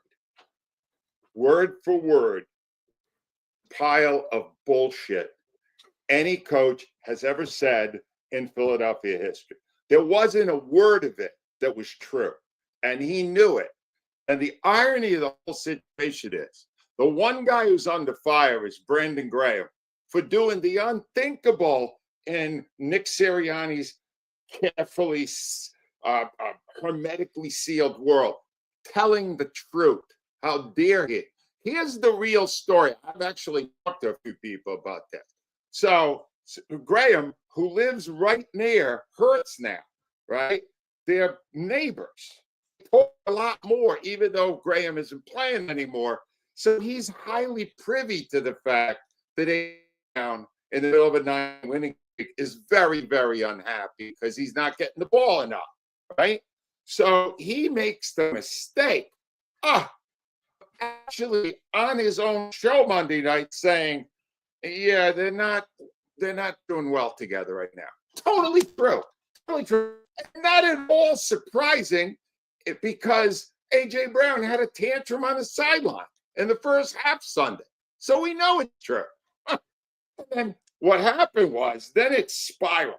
So after that came out, Sirianni had a conversation with Brandon Graham, who is no troublemaker. He's got this one problem, and is that he wants to tell the fans the truth. How dare he? So Sirianni dresses him down, tells him, you got to back off this stuff. What are you doing? You're the veteran. You're the dean of our players. You're not playing anymore. You can't create this situation. As if he did. He didn't create anything. He just told the truth about what was going on. So now Graham's got to come out and lie and apologize and go, yeah, I read this all wrong. This is what happened. No, it's exactly what happened. 100% what happened. And then Sirianni, he had to work with Bob Lamb. Listen, you don't understand. I work with these guys every day. They couldn't be more in sync. They're so great together. They work so hard together. Just a line of crap. All bullshit. All of it. And he does it with a straight face. It's like 4 years of lying to fans at every opportunity, and he still hasn't learned there's a way to do this and not come across as a blatant liar. He's a liar. Here's the real story. Now I'll give you the real story. All right, Dan? After they stripped Sirianni of all his powers, he was in charge of one thing, the culture of the team. That's all he's got. Doesn't do offense, doesn't do defense, doesn't do special team, most of the decisions on the sideline, even though a lot of them have been stupid this year, are analytics based. But we love playing for him. He creates a great atmosphere in the locker room. Not necessarily. Now we found out he's not even doing that good a job at that. But here's the killer. He's 11-2. How is this? Dad, you played the game. I don't know. How is this happening? I don't. How? How is this happening? Hey, Angelo, I think it's got a lot to do with Barkley covering for all the inequities that they have in the offense with the play caller, with the head coach, that Barkley's having such a sensational season. Think about this, Angelo. The only guy that's really improved the offense has been Howie Roseman by signing Barkley. The passing game's 31st. Angelo, only New England's worst. And he's a rookie, Drake May. I mean, listen, did you have a problem with the way AJ has handled himself? Or do you have a problem with the way Hurts is handling himself? Do you have a problem with one of those two guys and how this stuff is being aired out? And Hurts, by the way, when Hurts talks, he won't lie. He will play it down. He won't, we're having a big feud. But he'll be honest enough to say, listen, this happens. You know, he's not getting balls much. He's such a competitor, which is all true. I have no problem with Brown being upset. Brown is a big-time player who has had his role reduced out of a sense of necessity because they're doing so great with Barkley. Why change what works? Plus, they played a lot of bad teams with the exception of the Ravens, so they've been able to capitalize on it. That'll be harder against Steelers because they are really good against the run. So now they're going to have to throw the ball more. Now we'll see if this mini crisis gets them to get back on board for the passing game. Because when you get to playoffs, you got to have that ready to roll. You're not going to run up 150 yards on the ground every game in the playoffs. So you got to do it. You got to fix it now, and they got plenty of time to do that. How about this, Angelo? Do you think A.J. Brown has taken offense that because you reduced the role of Jalen Hurts by limited passes compared to what the other teams are doing, that he took offense to that because they've limited his role? And that he says, hey, it's one thing to limit his role, but it's another thing to limit my role too. And I'm kind of casualty of the circumstances here, and I'm collateral damage in this here. So do you think that's what's really – I mean, look, the modern-day NFL diva wide receiver, this is the – you know what's funny, Angelo? This seems to me to be all about ego. And this is really about jealousy. Yeah. You're freaking 11-2. You won 9 in a row. You're probably going to get home field. Isn't this more about jealousy? It's obviously selfishness. A.J. Brown is a selfish player. Right? I guess to a lesser degree, maybe even Devontae Smith did. Most of these guys, these wide receivers, are, because they are totally reliant on the quarterback throwing it to them. Do you want to know what set off A.J. Brown? I got so much time on my hands now, Dan. I actually look at video very early in the game. Very early in the game, first or second series. Hurts goes back. They're going to pass the ball. There's a miscoverage in the secondary, and Brown blows open. No one's within 15 yards of him. All Hurts has got to do is throw the ball, and it's a touchdown. It's like 80 yards, 83 yards, I think it is. And he checks down Calcaterra, I think, on the play. He doesn't throw the ball to Brown. And Brown, and this has been a problem with Hurts. He's seeing the field great, and he's holding the ball way too long before he delivers the ball. Way too long. Hey, Angelo, he's got 35 sacks this year right now, which is fifth in the league right now. Last year he had 36 altogether. So he's holding the ball way. It's about 3 sacks a game now. Way more than he did 2 years ago when they went to the Super Bowl. He's not being decisive. And or maybe here's another theory. I've gotten a bunch of emails in this. He was turned the ball over a lot really early in the season, first 4 games. So he said, I'm not going to do that anymore. And he won't throw it unless the guy's wide open. He won't fit in through any windows. He won't take any chances. He's about holding the ball or running to the sideline and throwing it away, which he's doing all the time. And frankly, I think he's afraid of fumbling. I think he's afraid of throwing a pick. And I think he's playing super conservatively. Now, here's what happens. I've seen this with this Eagles team several times. A little crisis crops up like this, and then suddenly, first play of the offense when the Eagles are on the field Sunday will be a throw to A.J. Brown. Oh, yeah. They do this all the time. And then they will attack now to make him happier. You'll never make him happy, but you make him happier so that they'll start to acknowledge, all this picture you did, it had some merit to it. But the Hurts right now is a problem. I'm not going to deny. I love Hurts, but he holds the ball way too long. He's way too tentative, and he won't release the ball unless he sees a guy wide open. And that's why he got 108 passing yards in the entire game against an awful Panthers defense. How about this, Angelo? Sunday's game, how much pressure do you think internally with the players do you think Nick Sirianni's under here? Because at the end of the day here, I mean, here's another crisis. I don't believe it's what it was in 23. We don't know that yet until we see how this thing plays out. Plus, I don't think but then again, Angelo, the teams at the end of the schedule last year weren't anybody to write home about. You had Drew Lock. You had a 3-win Arizona team. You had a crappy Giants team. Everything fell apart that way, too. I think Barkley is not going to allow that, and I think there's better coordinators in the room. But this looks like there's a wobbling issue here. Is this an important game for Nick to show that he can settle the waters on Sunday? What this situation exposes is that even when you're 11-2, if you're Nick Sirianni, you're not in a secure position. The city doesn't like him. You understand? They don't. I get so many emails every day. The number one thing I get at 11-2 during a 9 winning streak is, so far we've dodged the bullet with Sirianni, but we're going to get it. We don't trust him. We don't think he's that good. And the reason you lose the trust in the fans is when you lie constantly the way he did today. So no one likes him. This is the thing. They like his record. They don't like him.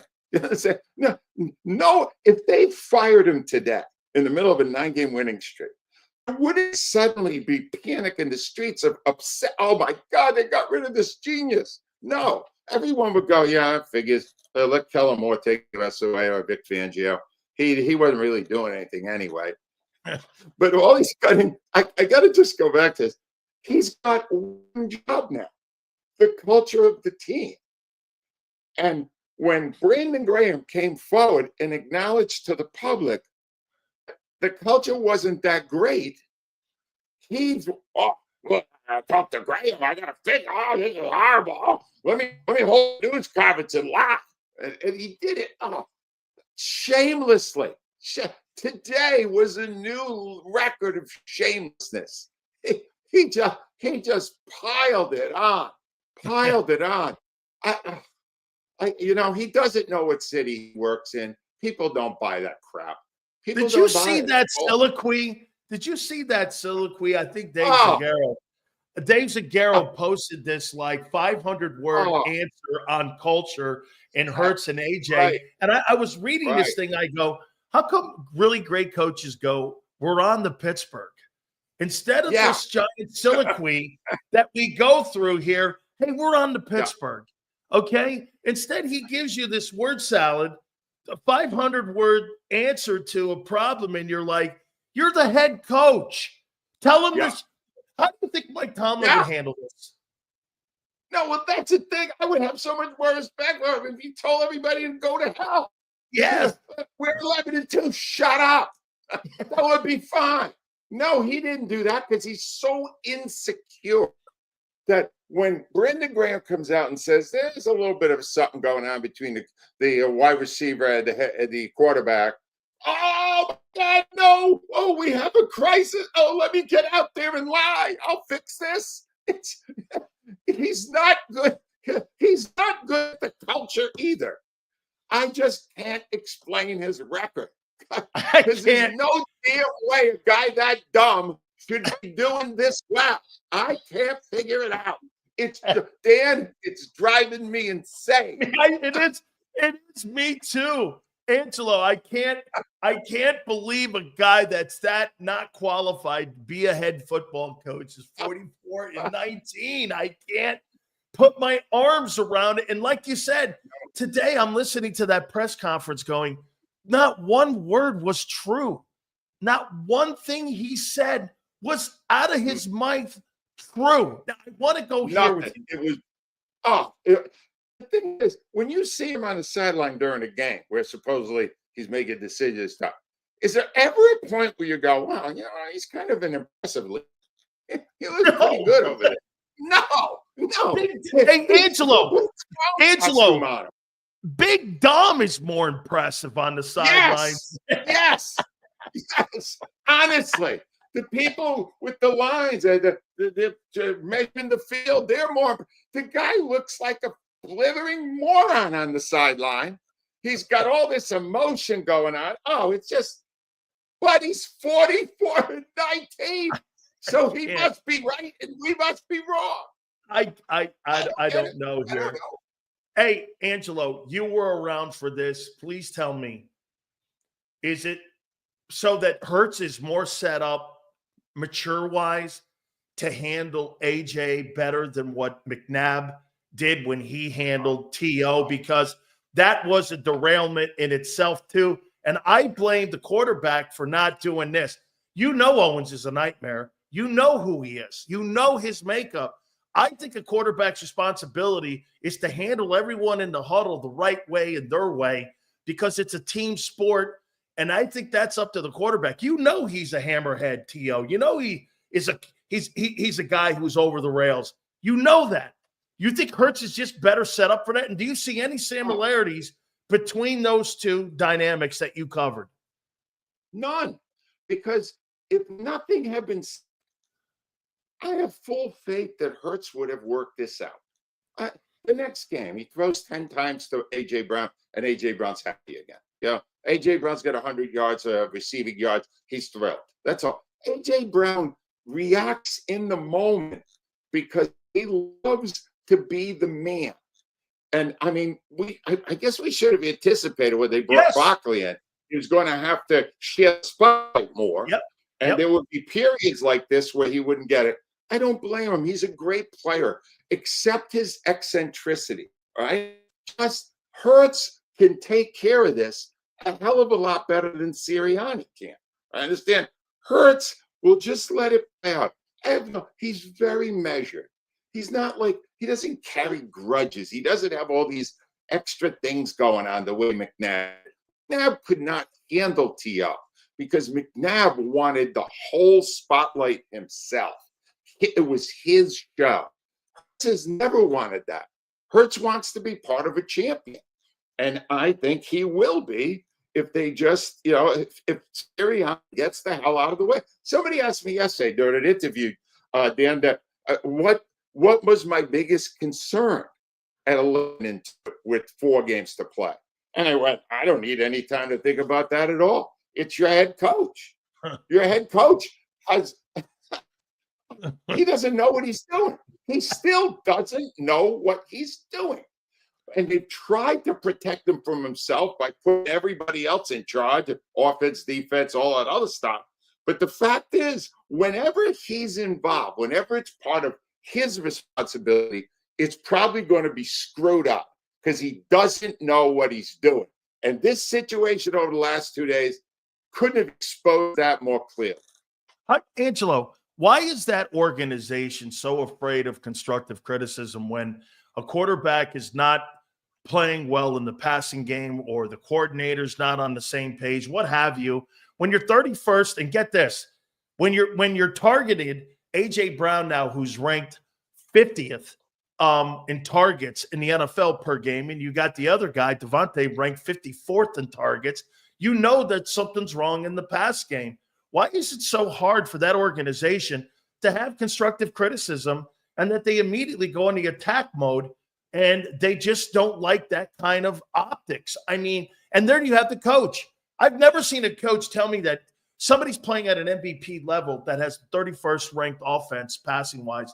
And you sit there and you go, I'm not blaming Hurts here, Angelo. I'm blaming the organization for not going, you're not producing there.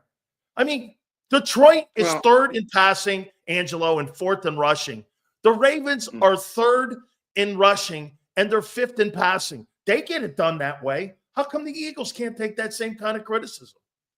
They don't take criticism well on any, and they try to combat it. They try to bully their way past it. But I'm not nearly as impressed as you are with this 31st in pass offense because they happen to have the best runner in the NFL, and they're doing what they should be doing, which is give them the damn football. But you know how many years, this goes back to before Sirianni, how many years we yelled, just run the damn ball. Look at the offensive line you've had the last 10 years. They wouldn't run it.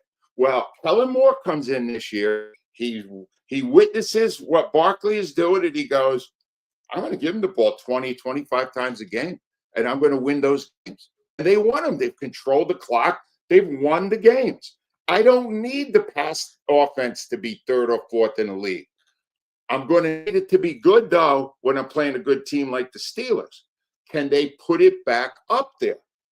I think they can because they've still got weapons. They've got good players on offense, and the line looks as good as it's been. They just got to do it. They're going to make a commitment to it, and they do it, and they got 4 games to do it in.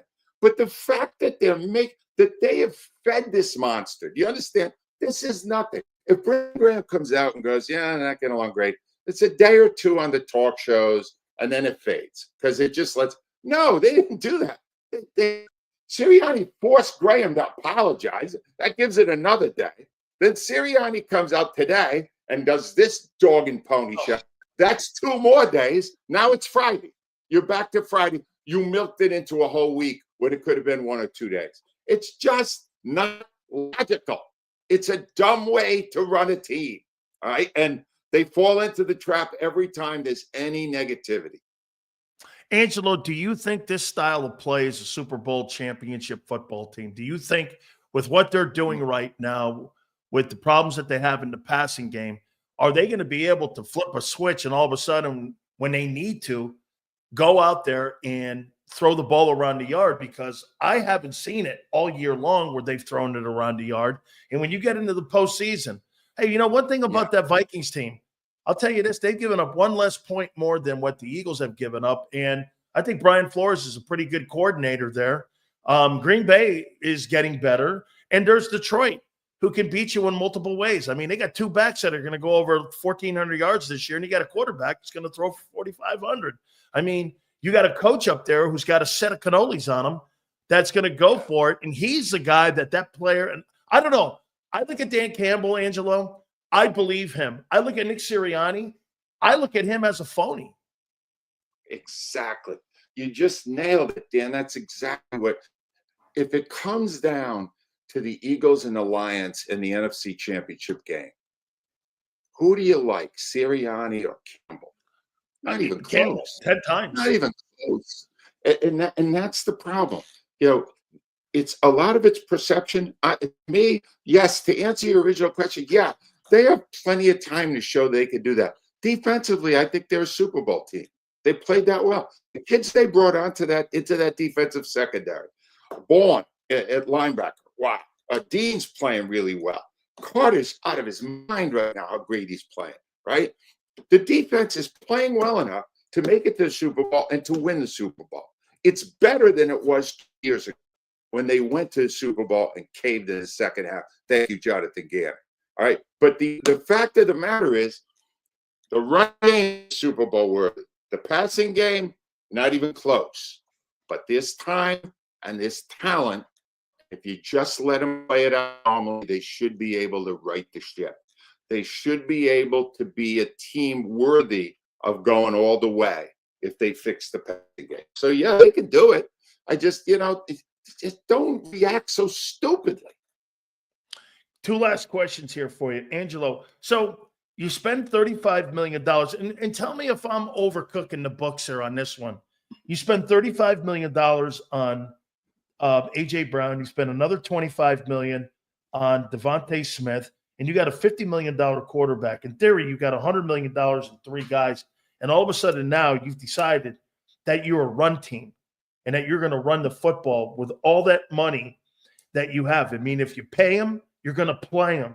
How do you think the owner sees that when Doug Peterson had to have those Monday morning meetings? If you're winning a game against Green Bay or Atlanta and you're winning by 3 points and you're only putting up 18 points or 19 points, and he had a problem with the optics of that, how do you think he sees this?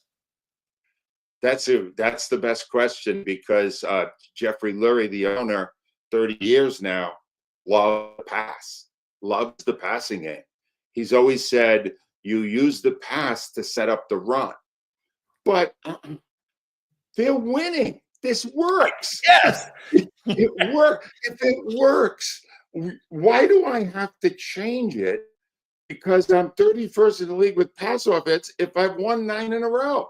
No, I don't have to change it. It'd be a good idea to do something more before we get to the big games, so that we know we have, both units are strong, pass and run.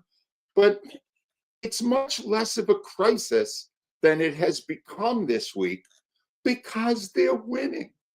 And that's the whole point. In Philadelphia, there's only one thing that ultimately matters. Are you winning? They're 11-2. This boob, this moron right here, see this head here? 5 wins this year. Remember this? Nostradamus, all that? This man is an idiot. Do you understand? I'll be the first to tell you, I'm the biggest clown in the circus. Just let it ride. Let it go easy. It'll be fine. Calm down. You know what happened there? For 2 months, we had nothing to bitch about. I was talking to my old co-host, Rhea Hughes, today. She said, "Rhea, you should hear all the bitching this week." And I went, "Rhea, they stored up 2 months worth. It's all coming out now." Oh, no, it came out 1 week here. Ansel, I have to ask you this. I've always been one of these guys that, to me, when owners come to a community and ask them to build stadiums or arenas, that you want me to take my tax money and you want me to build you a home for you to live in and benefit from everything. And the only thing I get to do is wave pom-poms, and you get generational wealth and you get to enhance your bottom line. Well, so Jeffrey Lurie, last couple of days, has sold his team, 8% of it, and he sold it for $8.3 billion. That's the value. And he bought the team for $195 million. And I was just wondering, I mean, how you see how this guy has taken this football team, and with the great fans that they have in the community. I mean, do you think that this guy's been a great owner, in your opinion, in Philadelphia? Do you think he's been one of the great owners? I don't think he's a great owner. I never thought he was a great owner, because he's not at all in sync with the fans. He's not. Is he a bad owner? No, he's one of our better owners, but that's because the rest of them are carpetbaggers like Joshua Harris, or people like the Flyers, who have been run by a corporation for years. You don't even know who's really in charge. But the real Jeff Lurie, I don't know why he needs to sell 8% of the Eagles. I'm really curious about that because nothing in his life has borne the fruit that buying the Eagles has made him. He wasn't a billionaire. He had to take the money from his family to have enough to buy a team. And now he's a billionaire. And why would he need to sell 8% of the team? It hasn't been addressed. Why he would do that doesn't make sense to me because it means he's going to make less money as the team keeps gaining its wealth. It's weird. Somebody needs to do some work on that. In the era of journalism, somebody would have figured out. They would have talked to the guy that bought the 8% and went, how did this happen? Did you go to him? Did he go to you? Does he need a bigger yacht? Well, if they get knocked out in the playoffs this year, can he buy a fleet of yachts now because of he's getting more money? It's weird. It doesn't make any sense that he would want to devalue the amount of money he was bringing in from brand the Eagles. But he did it. He cashed some chips here. He made more money selling 8% than he laid out to buy the team originally. So he got all his money back. Now it's house money. But why? Yeah, oh no, it's total house money. It just I don't understand that if he was like, I get Mark Davis. Mark Davis is one of the poorer owners in the NFL, so I get that. But this guy here bought the team for $195. Now he turns around and sells 8%. I'm like, okay, so are you buying and selling the team and the percentage of the team because you're not invested more so in what the community? Are you bringing another team or sports team? Are you going to use that money to buy a sports team and bring another one like a WNBA team in? I don't know. I mean, I thought it was a little bit weird because you're seeing it around the NFL. Owners are now going to private equity firms and selling a portion of because I think they want some of that Saudi money, and they've already been cool with that. Now, I know a family bought the 8%. I was just curious on why he would do that on one of the most storied franchises in Philadelphia. It just doesn't make sense. Well, let me get back to my original point. Jeff Lurie, like Nick Sirianni, would rather die than tell the fans the truth. So he's never going to tell you. He's never going to tell you. That's why I'll never tell you he's a good owner, because he's not honest. He makes himself available once or twice a year. When he comes out, it's just hollow platitudes and a lot of flowery garbage that signifies nothing. So I can't give you a good answer as to why he would suddenly want to divest 8% of the greatest thing he ever did in his life. Jeffrey, what are you doing with the money? You'll never get it. Someday, maybe we'll figure it out. I don't know. It doesn't make sense.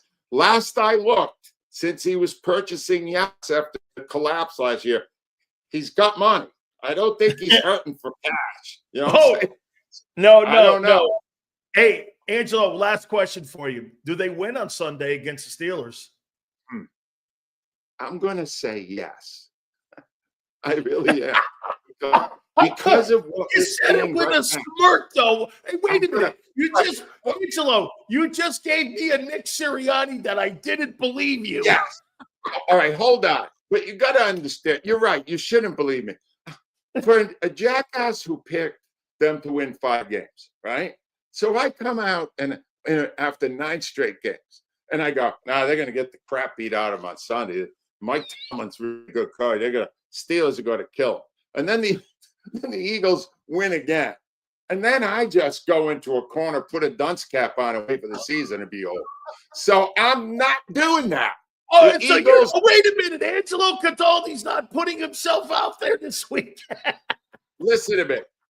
I believe the Eagles will win because this crisis over the passing game will wake up the Eagles hierarchy, and they'll throw the ball effectively and beat the Steelers. How's that? And Josh Elliott will kick a 61-yard field goal, and everybody will be happy with the kicker again, who can't kick it straight anymore. The only time I'm going to say this to you, I don't believe you. Right, that's right. Ladies and gentlemen, you have just watched me as I have attempted to to channel Nick Sirianni and piled up a big pile of bullshit. Angelo, Hey, tell Dan, the here's folks. the honest answer. I have no idea who's going to win. I don't either. But I'll be watching. I'll tell you, I have no idea how this thing plays out. Angelo, tell the folks where they can find you with the great website that you have. Also, the book, everything going on. It's also in audio. Please tell the folks. Here's the one thing I got to say, though. My instincts are still pretty. I wrote on Monday about this controversy, even before it had really come out all the way, that there was clearly a problem. I was seeing a problem with Hurts and his receivers, especially A.J. Brown. My website is angelocataldi.com. I write every week on it. Just go to blogs and you'll see my latest thoughts. And if you want to order the book, go to amazon.com. You can get it either as a book, a hardcover, a paperback, or an audiobook. Absolutely. Angelo, thank you so much, my friend. Bon fortuna to you, my friend. You Love bet. talking to you, Danny. Be well. Go, go. Love it, man. Hey, I don't know how he's 44. I don't know. I have no idea either, man. I have no idea. Look at Sue. 5 wins, Cataldi. What would you say, Sue, at the beginning of the year? 4,400 passing yards for Hurts? Let me see where he's at now. You and Xander. Hang on, Sue. So here's your boy, Hurts. He's going to throw for 3,950 yards, 20 touchdowns this season. Wow. Elite. Elite. Elite. Come on, Sue. Elite. Oh, my God. Hey, if he's elite, is it Sam Darnold elite? Hey, here. Let me see something here. Here's elite. Okay? Here's elite. This goes to Xander Krause, too. Here you go. Here's elite. By the way, Xander's going to join us at 4:30. Let me show you elite. Here's freaking elite. Joe Burrow. This guy has more yards right now than Hurts will throw for the rest of the year. How you doing? Yeah. Look at this here. So Joe Burrow right now. By the way, my top 10 quarterbacks, my top 10 teams, my MVP candidate, holy shit, Joe Burrow's going to throw for 5,000 passing yards and 45 touchdowns with 8 picks. Hey, by the way, you would say this. Well, he's not 11-2. No shit, man. Great quarterbacks are traditionally not on good teams.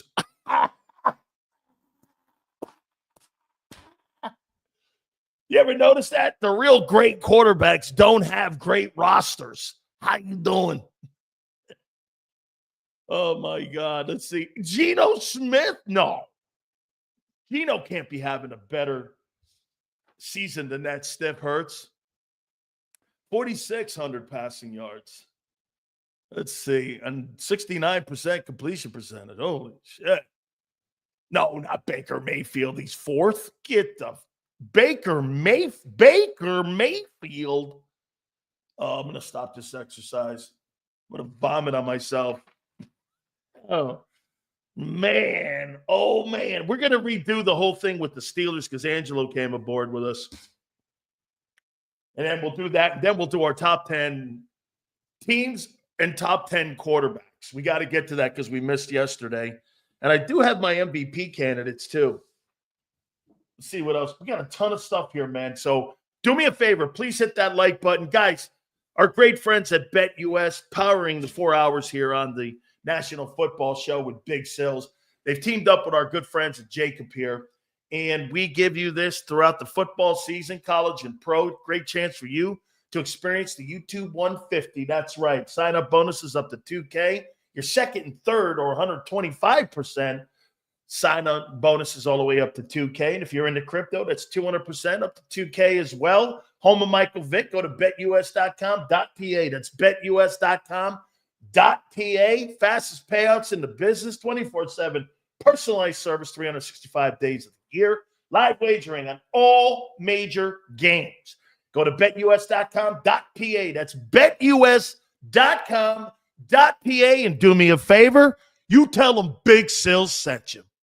If you missed any of today's show on the JAKIB Media channel, listen to the podcast on your way home. Available on YouTube, Apple, and Spotify. Ignite your nights with free live entertainment daily, only at Live Casino and Hotel Philadelphia's Center Bar. 7 days a week, enjoy some of the region's top party bands, performers, and DJs as they take the stage in the heart of the casino action. Great cocktails, live music, and lively moments. It's all happening at Center Bar at Live Casino and Hotel Philadelphia. Visit livecasinophilly.com for more details and the complete list of upcoming events. Must be 21 or older. Gambling problem? Call 1-800-GAMBLER. The following is a real testimonial from the father of a young injured victim. I didn't think she was going to make it. Major Perry's daughter was the victim of a horrific accident caused by someone else's negligence. If you don't find the right counselor, law firm that you're looking for, you will get lost in the wilderness. Badly injured? Call the Fritz and Bianculli Law Firm at 215-458-2222 and find out why they say, "We got this." In our hometown, we all look out for each other. We step up to keep our communities going strong. And at Independence Blue Cross, we're here to keep you going strong as the #1 health insurer in the region. No IBX is always looking out for you.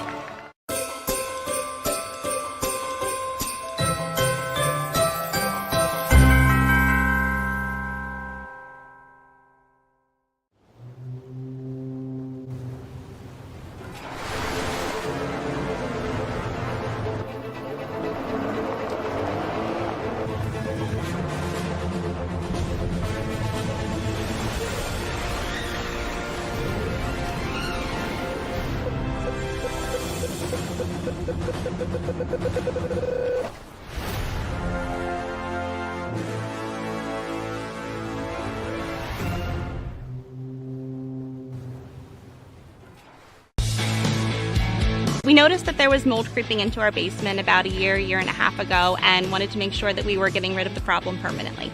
We actually reached out to several different contractors to get it resolved, and actually 2 of them recommended DryTech to us as a long-term solution.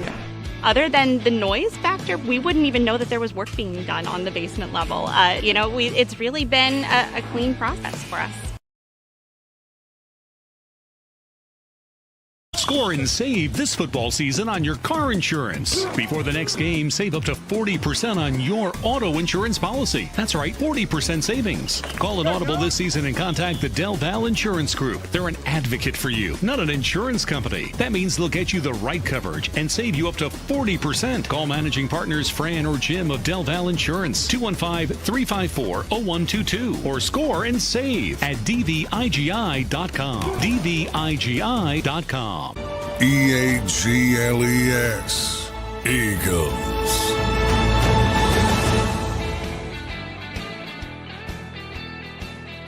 Big Sills, please hit the like button here. We appreciate you guys coming aboard. Thank you so much. Top 10 quarterbacks, top 10 teams, MVP candidate.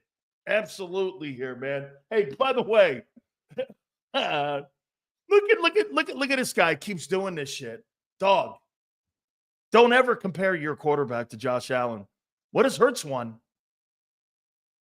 What has he done?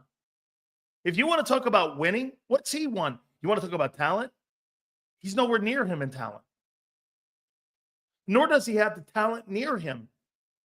Stop with that comparison. There is no comparison. There is no comparison. None. He's 10 times the player. This guy had 6 TDs with nobody's on his team. Nobody. I mean, dude, he's won more games. He's won a... Dude, Daz, are you fucking high that you think that quarterback is better than him? Give me a fucking break. That's like saying because Joe Burrow...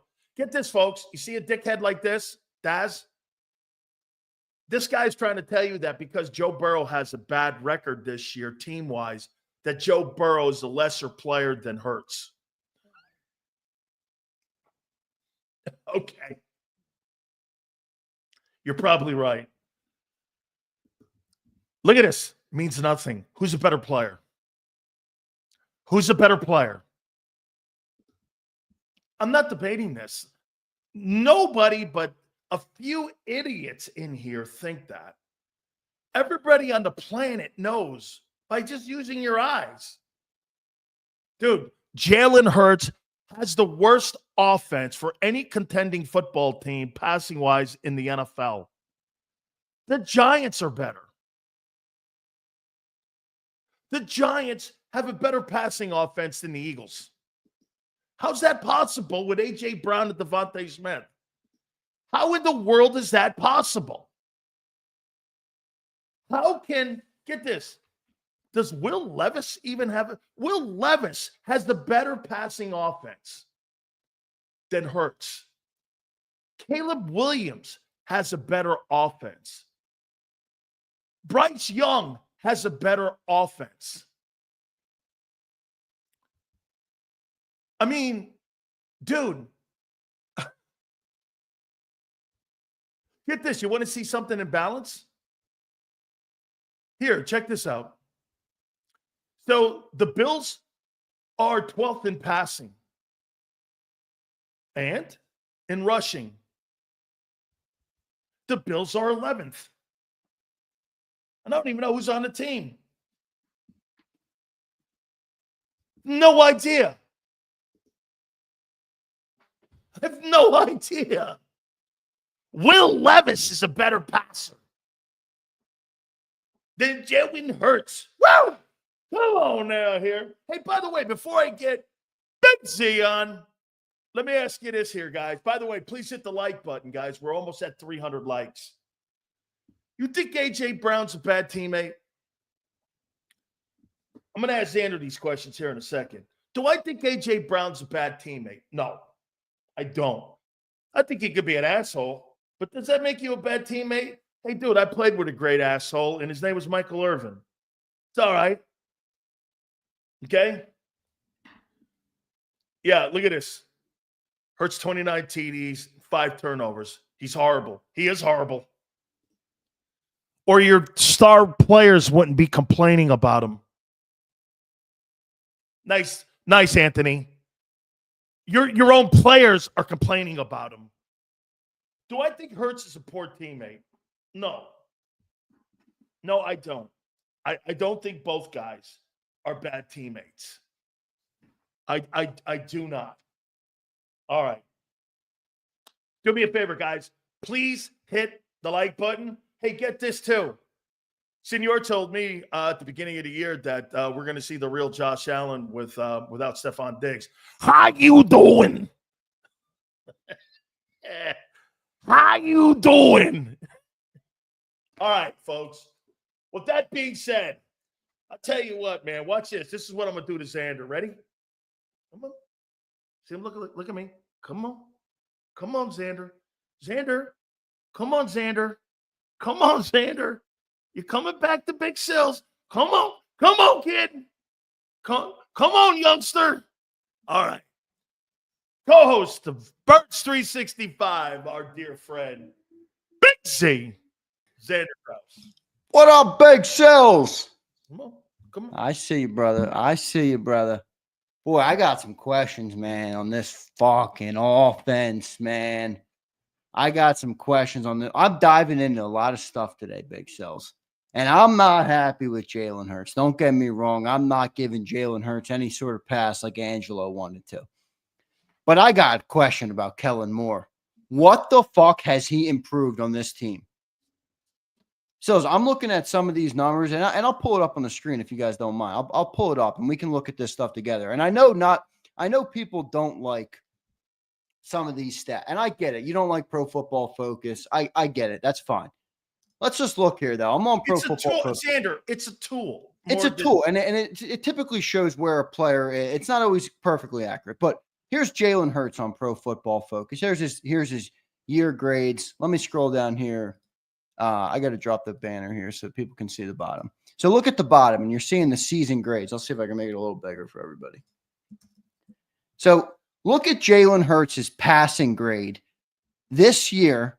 This is it in 2023, an 83.9, which is which is a good grading on Pro Football on PFF. That's a good grade. 83.8 in 22. Now in 21, his first year starting, 69.2. This year it's a 66.5. It's going down. It's down below his first year starting. And then if you go to the look at the Eagles and look at the Eagles and where their passing game ranks, rated by pass. Okay, here we go. Bengals, Ravens, Chargers, Commanders, and Vikings are your top 5. Kansas City's up there. Detroit's in the top 10. Green Bay's in all the teams you would think would be in the top 10.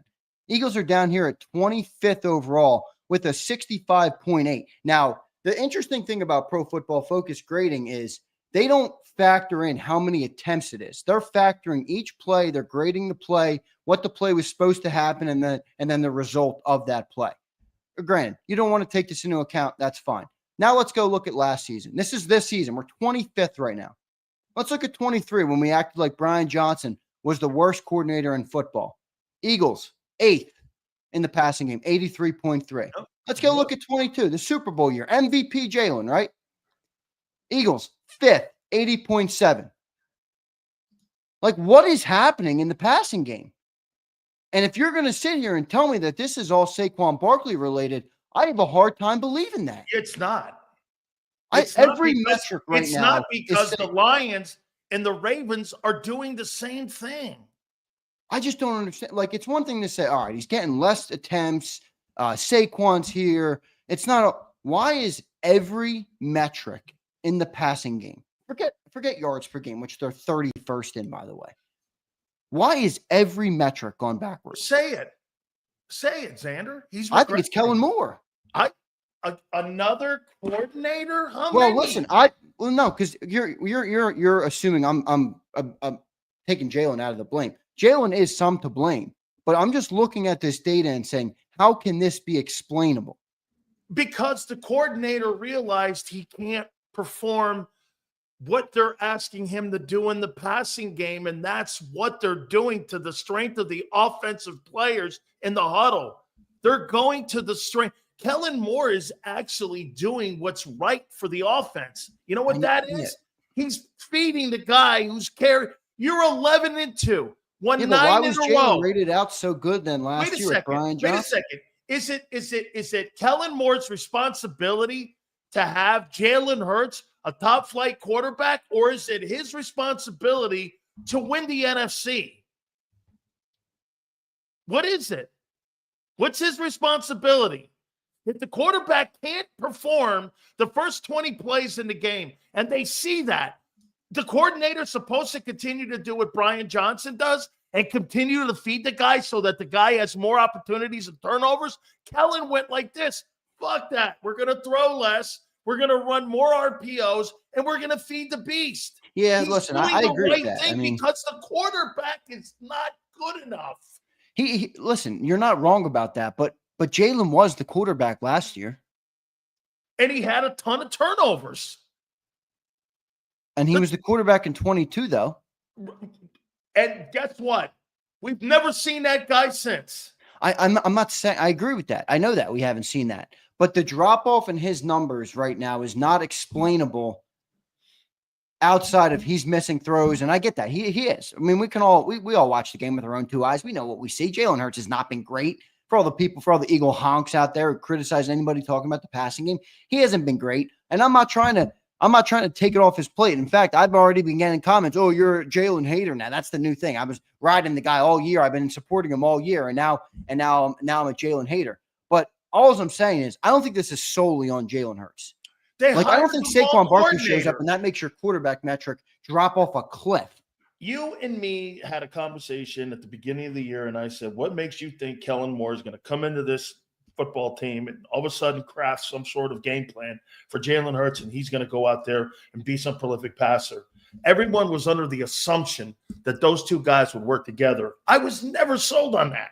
because I had never seen Kellen Moore work with a quarterback like Hurts in his entire coaching career, and he had been fired 2 times in a row. I said this. I went, the guy they needed to hire was Cliff Kingsbury, not this guy. This guy here, he went like this. He can't execute the simplest plays like Ray Cosell says.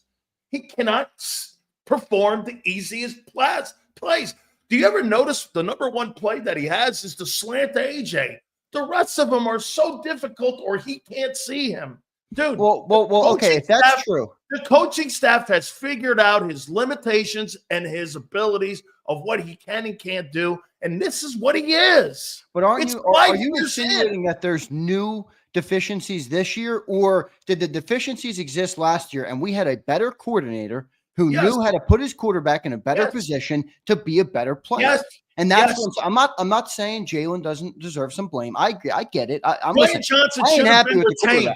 Brian Johnson should have been retained and given another opportunity 100%. To work with him for a second year and see how that thing worked out. Yeah, listen, I think we're both in agreement. We're both just I'm just arguing that I think Kellen Moore has been a Shane Steichen had a year and a half to work with Hurts. Did he not? It's the longest tenured OC he's had. Yeah. And they had the most success. Okay? Yes. The rest of them have been so up and down. Dude, 1,000% Saquon Barkley has covered all the inequities of Hurts in the entire offense. They're not better, Xander. Yeah. They're not better. I mean, where are they better? I have been saying this for 2 months. Where in the world has Kellen Moore improved that offense? He hasn't. Okay. He hasn't. Now, to be fair, he hasn't improved the quarterback. I think this is this Jalen's worst year?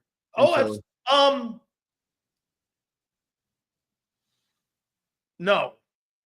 I'm going to do his first year starting was worse? I think this year is his most efficient year to what the offense is asking them to do. You have to be fair here, okay?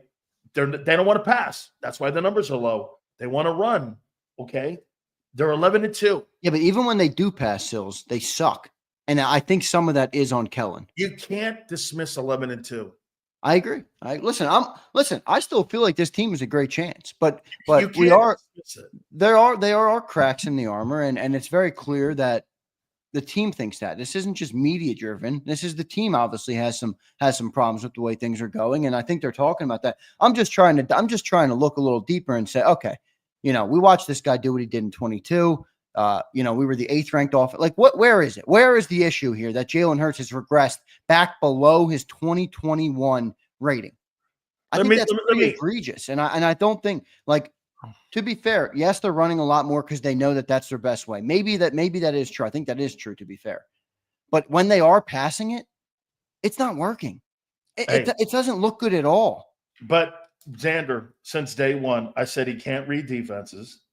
Well, maybe that's the By the way, this 215 guy says that I didn't say that Kellen Moore was the wrong hire. I totally said that at the beginning of the year. The Kellen Moore hire. I never liked the Moore hire. And I said that this offense would be bumpy with Hurts because Kellen's going to ask him to spread the ball around more. Hey, whatever happened to the fucking motion they tried in the first 4 weeks? They scrapped that thing right away. You know why they scrapped it? Because it was confusing to them. And when let me ask you a question. I know this is your show. Sorry.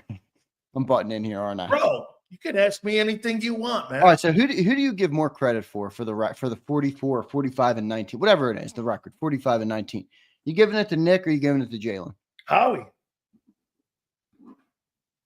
So you think both of those guys are winning in spite of? Yes. I think they're connected. I think Howie Roseman has put together a heck of a roster. His draft choices have hit. He's too fucking amazing. Well, here, look at this. Did you see what Tomlin said today about Barkley? It's the number one acquisition of 2024 in the NFL. And also, get this. So you had put Becton in there. He signed 3 Pro Bowlers. He could easily say he signed 3 All-Pros. Micaiah Becton. Well, you better shut your ass up then when you're criticizing Howie Roseman. I'm going to be on your case. You're giving this 44-19 record to Howie. Hey, you have to, man. I mean, you can't be. Roseman and Associates is now looking like the greatest CPA firm in the history of firms. It's not, like Jeff Kerr says, attainable, though, or sustainable, I mean. You know why? He's got 24 free agents at the end of this year that he's going to have to go back into the kitty Look a again. little deeper. None of those free agents are scaring me that much. Well, one of them is Zach Bond and Micaiah Becton and Milton Williams. You got some guys you got to get. You got some guys who perform way above what you expected them to do. And this year. if this team continues to win, are going to be high market guys. Dude, every time that guy Bond steps on the field, he makes himself $2 million. I know, it's amazing, man. It's amazing what he's doing. He's been incredible. Let me throw this at you. Do you think Brandon Graham did this team a favor this year compared to last year by airing some of the issues? And I agree with Angelo. Everything you see now is all Bob Lang, cleanup duty. It's all lies. Don't believe anything you're hearing out of that organization. Brandon told you exactly what's going on. Do you really believe that in a way? Now, do I believe that stuff should ever be aired? No, I do not. However, it was by 3 guys, most notably by AJ and Brandon, not so much Hurts. All that being said, though, hey, isn't it better to get it out now instead of 2 weeks before Tampa in the playoffs? I guess it is. By the way, AJ spoke today. I didn't see what he said yet, but AJ just spoke to the media, so I'm curious to hear what the hell he had to say about that. Huh? It'll be cleanup. He said A.J. Brown says his passing comment was misconstrued. People assumed he was talking about Hurts. He was just talking about the passing attack. Well, Jesus criminy, dude. Who's the king of the passing attack? I know, right? It's Jalen Hurts. Who do you think's thrown? Oh, my God. What was the question you asked me? I'm sorry. I got sidetracked because someone sent me that. Do you think Brandon Graham, in a way, has helped get this stuff out front now, before it gets out of hand like it did to 1-6 a year ago? I think that would be more of a silver lining viewpoint where it is good. I think that he got it out in front, but I don't think it was overall. I don't think it was worth doing it the way it did to have that. You had to have that reality or to have that. Here's why I would give Brandon Graham the pass. Has Brandon Graham, in your opinion, been a big mouth guy to throw things out publicly about what goes on in the locker room? All supers go to the top. Please hit the like button, guys. I mean, he doesn't come off that way to me, that he's a guy that likes to kick shit up and dirt up and all that kind of stuff, that he was just speaking what was on his mind. Yeah. And to me, in a way, sometimes when leaders speak like that, what's on their mind, in a way, that's leadership because that's who they are. Right. Yeah, look, we on our roundtable show, we had somebody come on yesterday, and he's like, "That was BG Beam." I think it was Steve with the money sign in his name. I think he's like, "That's BG Beam BG." And by the way, I'm completely in the Sileo camp of when somebody says something, and then they immediately issue an apology or a retraction. Listen to what they said first, because that's how they truly felt. Same with the Eagles. You go to the locker room. A.J. Brown, raw in the moment, not coached up by Bob Lang and the PR team. Emotion. What's the issue? Passing. Like Brandon Graham, what's going on? I don't know. A.J. and Jalen got to figure that shit out. That's how he really felt. Quit buying the apology as it's bigger than what he actually said. What BG actually said is what we should be talking about. Not him coming back and saying, "Oh, I apologize. I didn't mean any of that." No. That's bullshit. Absolutely. They're putting the fire out, dude. Yeah. They don't want it to go anywhere, but yet here we are on a Wednesday, and they've allowed it to carry on. So, yeah, I mean, all this, and then get this, they made Brandon Graham apologize. Now you got A.J. Brown apologizing in a way. It's so stupid, man. It's absolutely ridiculous on how that organization doesn't want to be perceived this way. Yeah, I agree. I mean, but ridiculous. I don't know. Like I said, though, I think that question is interesting about what I asked you. Who do you give more credit to? Because if you're giving it to Jalen, all right, then Nick, then you can assume your coach is trash. But at the same time, if you believe that Jalen Hurts stinks, and I don't, by the way, I don't. I know you do. I don't believe that. I think he's a good player. I just don't think he's good enough. You don't think he's a good quarterback. I know what you think. You think he's a great athlete, great player, which is true. He doesn't throw the ball well. I get what you think. He doesn't do all the fundamental skills it takes. Oh, isn't that good on Nick, though? You know what? He doesn't even have the skill set of Sam Darnold throwing the ball from the pocket. Well, By the way, I'm not telling you Sam Darnold's some sort of great superstar player. He can certainly move the ball. I mean, I'll tell you this. I just don't think. Yeah, but if Hurts stinks, or if Hurts isn't a great quarterback, isn't that a credit to Nick Sirianni for going 44-19 with a quarterback that you don't think is anywhere near elite? What's his job? He's not a coordinator. I mean, he's a head coach, Sills. I mean, listen. I mean, look, I know we can speculate, they took everything from him, but at the end of the day, he still is the head coach. I mean, I think he's the front man for the front office ultimately, but he still is the head coach. He's the one who talks to the team. He's the one who manages the team meetings. He's the one who gives a speech after the games, before the games. He's the guy. I mean, listen, if you're a player, and you know this, you're a player, you had coaches, certain players you want to play for. Like I was watching, by the way, the in-season Hard Knocks is phenomenal this year. It's not one team, it's the whole AFC North. Mike Tomlin is a legend. The way he coaches is exactly how I would want to be coached if I were a player. That's a team that shows up for their coach. Even the Browns. I'm not a huge fan of that Stefanski. Now he's a St. Joe's prep guy, so I like him for that reason. But that team is what, 3-9. They're playing hard for that guy. Yep. Like, I think that is a little bit of a reflection on the coach. And if these guys are all winning and showing up and doing everything, I think Nick does deserve a little bit of credit for that. When you look at Nick Sirianni, do you see leader? Do you see Super Bowl head coach? I don't see leader. No, I don't. Okay. I really don't. When you look at Dan Campbell, what do you look at Dan Campbell? How do you look at him? Yeah, I look at him as a leader. I do. I think he, maybe that's just my style, and not everybody's going to have my style, which is fine. But Nick strikes me more of a guy as he wants to make everybody happy, or he wants to make his guys, feel it. And that's why he's always talking like 2 weeks ago. Jalen should be in the MVP conversation too. The question was about Saquon Barkley. It's like, dude, that didn't come off as genuine. It more came off as you're trying to butter up your guy, which, listen, that's his style of coaching. That's fine. But I'd more rather have the guy that leads from the front and is willing to say things that you might not like for the betterment of the team, for the betterment of the player. But, yeah, I don't view Nick in that. You want to hear something crazy? When I look at Kyle Shanahan, do I see leader in Super Bowl? No. When I look at Sean McVay, I do. I like that kid in Green Bay a lot. Matt LaFleur, I like him. Do I see Super Bowl out of the Miami guy? No. Do I see leadership with Mike Vrabel? Yeah. I mean, guys like that. I mean, I just there's a certain way that guys carry themselves and they're honest with their people. And I don't know, man. So it seems like you like more of the CEO coach, though. Because it seems like more of the CEO coaches take on that CEO coach that has say, yeah. Like, think about all the offensive play, but outside of Andy Reid, I think we can leave him aside, right? He's on his own pedestal, Andy Reid, right now with 3 Super Bowl rings. But you know what Andy does as the CEO coach in a way? You know what Andy does?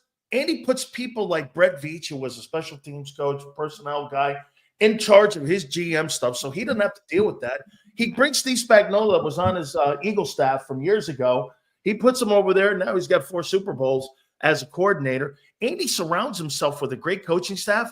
That's actually too, and also a CEO, so that he could just do this, sit around designing plays, not worrying about bullshit. He's got complete comfort zone and the guys that he hires, and that's why when I look at Nick has no say in the people that are brought in, man. Those guys in the front office all make those hires. How can you have confidence in people? Xander, would you let somebody hire hosts for your network? Yeah, I hear what you're saying. No, it doesn't make sense. I get what you're saying. It's definitely a knock on Nick. Where he's if you're a CEO, all of a sudden someone comes in and parachutes in and hires people for you. You're going to go, fuck that. I don't like that guy. And you're going to go, wait, did you put me in charge, or where are you going here with this? Right. I mean, that to me, like, if Nick had more autonomy, then I would probably say, by the way, all supers go to the top. Brian, we'll get to you, I promise. Please hit the like button too. So I mean, here, let me ask you this question here. You think AJ Brown's a good teammate? I don't think he's a bad teammate. I think he's a unbelievable football player, and I think he knows that. And I think that's a good mentality to have as a wide receiver. And I don't care if you're a little bit of a diva, because that's what wide receivers are. You want a good wide receiver? Listen, if you don't want a diva at wide receiver, then go grab some guys that are nobodies and elevate them like Brady did. That's it. If you don't want a diva wide out, then don't go and get one. Great receivers are divas naturally. They know who he is. And I think A.J. Brown says, I think his thought process is less about the personal accolades I really do. I really believe this. Maybe it is. Maybe it is only. Maybe he only cares about 12 catches. Maybe. I don't know. I think he believes that this team will go way further with him involved in the game than not involved in the game. And I think anybody who disagrees with that is crazy. You got a guy who is top 3 wideout, arguably 1 or 2. I think Jamar Chase has taken that throne this year, but A.J. Brown's there with the best of them. Why would we not want that guy involved? And Sig Lord, by the way, one of our great viewers, he did a good job compiling some stats about A.J. Brown's targets. And, going back to the PFF stats I showed you, things are bad in the passing game right now. Well, let me read what Sig Lord put out. It's good stuff by you, Sig Lord. So in 2019 to 2021, and he put a super chat, but he broke it up by year too. AJ averaged 6.8 targets a game. This year, he's averaging 6.6 targets a game.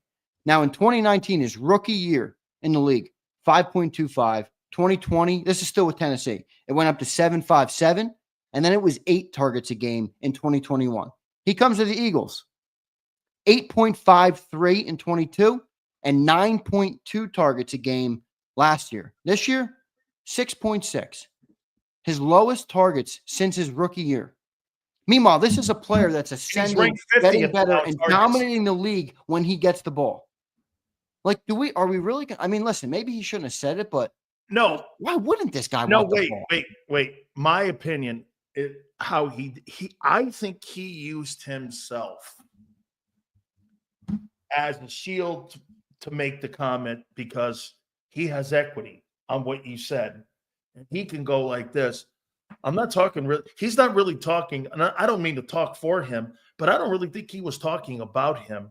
I think he was more talking about you're not going to win a Super Bowl, Xander, if we're playing this style. And get this, if the players aren't happy, and yet everybody in here is happy, okay? The players aren't happy. I think that's a good thing. I think that's a good thing that the players aren't happy. They want more. Yeah. They want to win a Super Bowl, dude. I mean, hey, 11-2 is not enough for them. I see people look at that and go, well, I'm actually on AJ's camp. I'm actually on his side with this. For the first time, I don't think he's done anything wrong here. I think this guy's actually gone out there and said, we're not going to win a Super Bowl playing like this. I think that's what he believes. He's 11-2. I think he really believes that. We're not going to win a Super Bowl like this. You want to play his clip? There's a clip on Twitter I can pull up. Please, I'd like to hear it. Let's see it. I mean, I think he really understands this right now, that you're not going to win a football game. Look at and Bob you're not Lang. going to win a Super Bowl. Bob Lang standing right next to our boy. Of course he is. Of course he is right, man. Oh, look at Bob Lang making sure everything is copacetic. Yeah. That's what an Bob absolute Lang. vulture. All right, let me do this. What a vulture. See Bob over there? I did.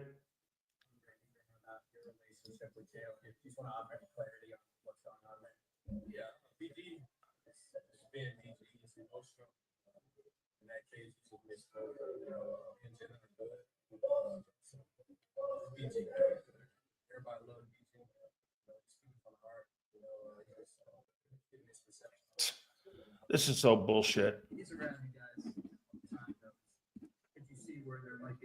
Misperception based off I think that's what everybody. I think that's what the world did. They perceived what I said about passing and felt like it was an attack on Jalen. I think that's what he did. Relationship was perfect.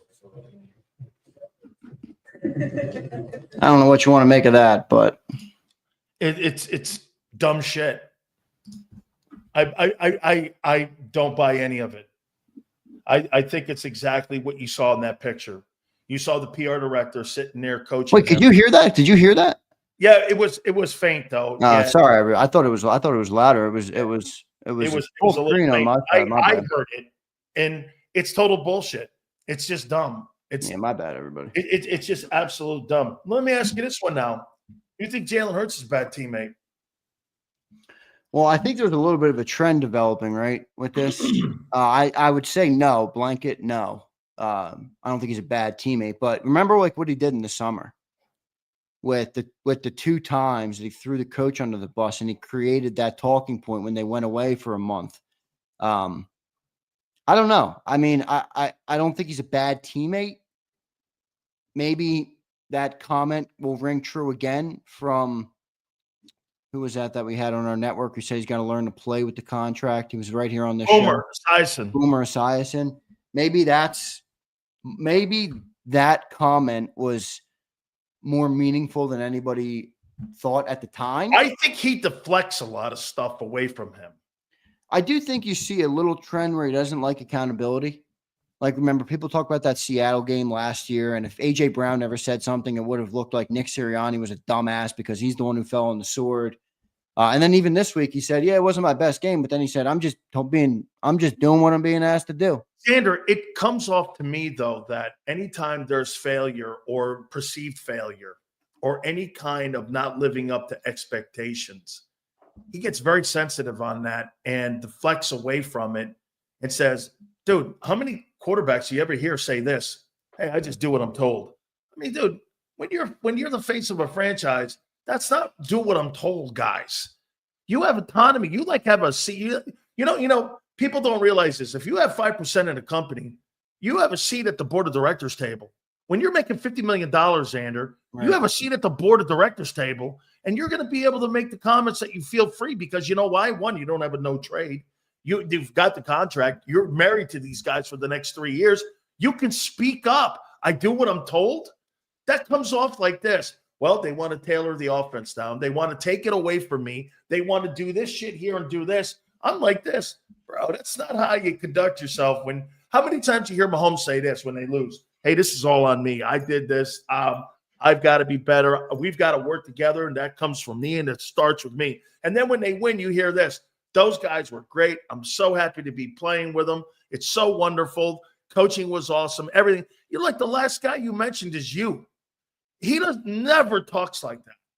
He just doesn't talk like that. It just. Yeah, I mean, he's got an interesting personality. He's got a different personality. I don't have an issue with it. I get that. I get everybody. Yeah, he's more subdued. I mean, he's more a subdued guy, and he's stoic. Well, I think people like to use that word for him, and he speaks in like he's Shakespearean, which is funny. But yeah, I don't have an issue with the way he is as a teammate. At least from the outside, it doesn't look bad. I don't think anybody's reported on anything of Joe Santoliquito did write a little bit of an article where. In the summer, remember, and he got a lot of shit for it. And that's the same thing with the Carson Wentz story. So did Britton Covey.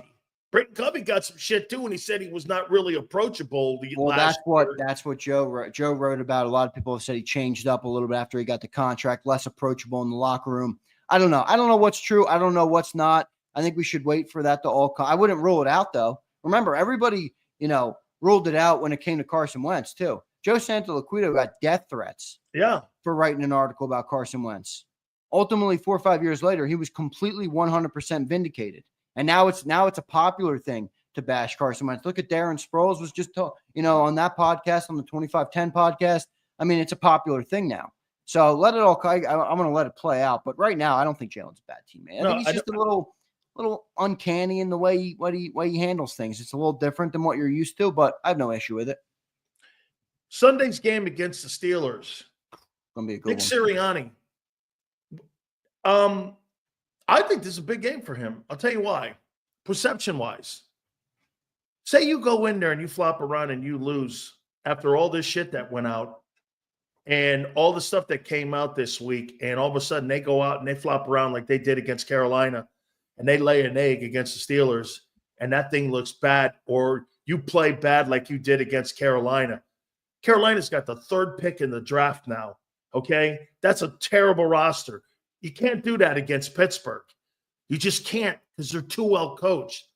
What kind of ramifications on Monday will you hear if they go in there and shit the bed against the Steelers? How important is this game just to settle everybody and their comments and their opinions on him that are starting to foster up again? Because, Xander, here we are again. You've got another crisis.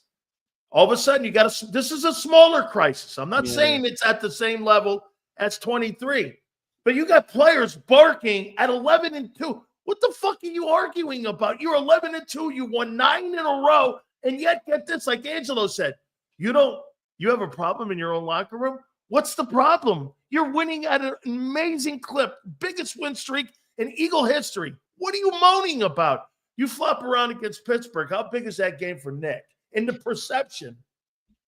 I think it's as close to a must-win game that's not must-win as you can possibly get. Because if this thing, and here's another factor.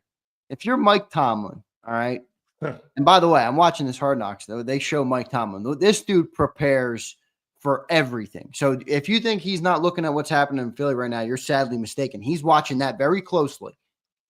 What are you doing to start the game? Like, what would be your approach with what you saw? Oh, I would immediately try to take away A.J. Brown. I would double A.J. Brown. For And the first four drives. I would make Jalen Hurts throw that football in that opening. And also this, I make sure that, and here's the thing. They've got Cam Hayward. This ain't the Rams, dude. You know, the Rams that said that they, or whatever team, the Ravens. This ain't the Ravens. You got Cam Hayward and TJ Watt, and you got Highsmith now, who's going to play in this game on Sunday. You got a really good front four, okay? They're legitimate. That's a legit defense, okay? There's no smoke and mirrors with Pittsburgh. Dude, they've won games with Mason Rudolph because of and with that defense. That's a real big-time defense. Hoss, let me tell you, man, they can make the game very interesting on that side of the ball. I don't really think too much of their offense. I think the run game's gotten a little better, and I think Russell Wilson has done a nice job with them. But, again, they're a defensive football team, and if Najee gets going, hey, I'll tell you this too. That run defense is starting to kick up a little bit, starting to go backwards a little. You need to tighten that thing up a little bit more. You need to start tightening it up a little bit because you're going to get Pittsburgh. They're going to run the ball. I think Pittsburgh probably runs the ball 30 times in this ball game. Yeah, Najee. And I think, the Eagles, what are they prone to do? They love to overcorrect. They might come out and just start slinging that ball to A.J. Brown like they love to do. Huh? I know. I don't know. This is one of those weeks where you want to stick to your identity, I think. Yeah. Run the ball with Saquon. But listen, we'll see what they do. We'll see if they try and force the ball a little bit to A.J. Brown, get him going. I don't know if Pickens is out. I know they mentioned that he was questionable. It's a very low chance he plays with the hamstring. He's obviously a dominant player, but this should be a really fun game, man. This should be in the trenches, a little trench warfare. I love it. Did you see, by the way, I'll let you out of here in a second. We'll do the super chats here in a sec. I'll do this. You see what Tomlin told Pickens? Hey, it's time for you to grow up, dude, and be mature. Let's go. Yeah. And I'm going. They have a good relationship. They show a little bit of it on the Hard Knocks show. Let's do the super, Xander. And by the way, I'll say this. I know Russell Wilson takes a lot of shit. Russell Wilson and Mike Tomlin are a perfect match. Yes. They're a perfect match. Those two dudes are humming right now. And Mike Tomlin's style of coaching is exactly, I think it seems to me, what resonates with a guy like Russell Wilson. And they're playing really good right now. Let's keep rolling. We got to get super chats. Reminder, everybody, we got the night show tonight. We'll have Sal Palantonio on. We're getting a Steelers beat reporter on. Brooke, her name is, I can't blank on her last name, but it should be a good show tonight. So make sure you guys tune in at 6 p.m. Brian Pumper says, all is well, guys. AJ said he wasn't talking about Jalen when he mentioned passing. I guess it was the other passer's fault. Yeah, hey, Brian, I guess it was Tanner McKee. I guess it was his problem. Or Flickett Pickett. Yeah. Don't put Flickett in. I'm Flickett's number one hater. Dio says Pittsburgh does have a good run D. They got a good defense all around, man. That's a good squad over there, man. They got good players everywhere. Yep. Khaled says A.J. Brown is the greatest Eagles receiver ever. I think so. Yes, and people are talking about get rid of this guy. Oh, good night. He is not the problem in the passing game, guys. I'm not get this. The guy's what'd you make of the Instagram with the Joker picture? What'd you make? It's funny. It's AJ. It's funny. I mean, I don't have an element. Me too. I'm like this. Yeah, it's whatever. Josh Herman says players should call a meeting, get everything out in the open, have the fight, and let's move on. This team has real Super Bowl aspirations. Can't let this fester. I don't know if it's as big. I think it's on. I talked to John this morning about it on Birds 365, and I was like, "What's it like in the locker room? Like, is this something in the locker room?" He's like, "This is on-field play. This is not. There's no. This is if they fix it on field, there's no issue. They need to fix it on field. Like I think John's point was there doesn't need to be like a meeting of everything in the open. It's not personal, right? Fix the passing game. That's it. That's all they got to do. Josh, appreciate that. Brian Fleming, appreciate it. He says, giving Tomlin this drama ammo is dangerous. I see the Yinzers running quarters, doubling, jamming Smitty and AJ. Doubling and jamming Smitty and AJ at the line, stacking the box and taking away Saquon, letting TJ eat, then making Jalen find Calc and Jahan. Hey, all I'm saying is I can't wait to watch his football game Sunday, man. It's going to be a good one. I can't wait for the battle, the state championship for Pennsylvania this weekend, baby. What do we got? A 4:25 game? Yeah. 4:25 Eastern? Oh, yeah. Hey, Brady, you got Brady on the call, too. Oh, yeah, that's right. Yep. By the way, I don't think he's very good at it, but he'll get better. Brady's on the call.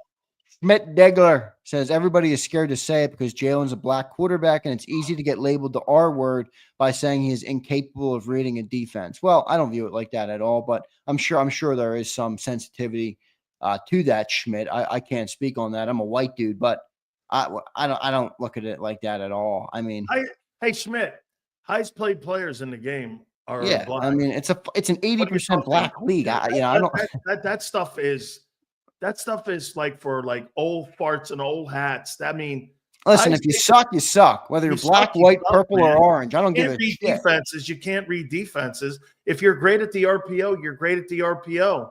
I mean, the black shit. You know, as a matter of fact, though, Schmidt, I will tell you this. That's where you get a lot of the people that are defending. If you want to go to your thing, some will defend because of your comment, and some won't defend because of your comment. So there are people like you that bring up race. And unfortunately, it has nothing to do with his inability to move the 31st ranked passing offense. It has nothing to do with it. Yeah, I mean, I think to his point, I don't care. I mean, I know who I am, and Sileo doesn't. But there are people. To his point, there are people out there who are afraid to say something because they don't want to be labeled a race. Who the hell would want to be labeled that? I mean, and people do. They throw that word around, and Tebow could read defenses too. That's right. Tebow could not read defenses. Yeah, exactly, Fly. But I do think that Schmidt might have not here. I don't care. I mean, listen, I know who I am, but I do think some people might be afraid of saying shit, and they probably don't. Yeah, but you know what, Xander? When people throw the R word around, they do it for a reason because they have nothing more intelligent to say. I think that's fair. I think that's fair to say. Philly Bob says, Dan, is it made or is it mad or is it when Barkley gets a big run? Is it me or is it when Barkley gets a big run? Jalen can't let him show him up, and he makes a big run. I don't see that. No, dude, you're 11-2. Okay. Yeah, you're 11-2. You won 9 in a row. I do think there's some ego going on here, though, that when it comes to jealousy and when it comes to passing around the wealth of fame here, AJ was the star of the team. Now he's got to share it with Barkley. Look, it's just human nature. Xander, when you're the star of a play, think about it. When you're the biggest Hollywood star and all of a sudden somebody bursts on the scene and starts to take your star away, and you're starting to have more movies and you're starting to get more money. Jealousy, professional jealousy happens all the time in every profession. And it's going to happen in that huddle too. Appreciate all the super chats, everybody. PI checks in. I think this is our last one. Then I got to run because I got that night show tonight. PI says, Hurts, last 4 games, 4+ seconds holding the ball, 22.2%. Most in the NFL, 20+ yard completions, 2.2% worst. Quick pressures, 3.7% least.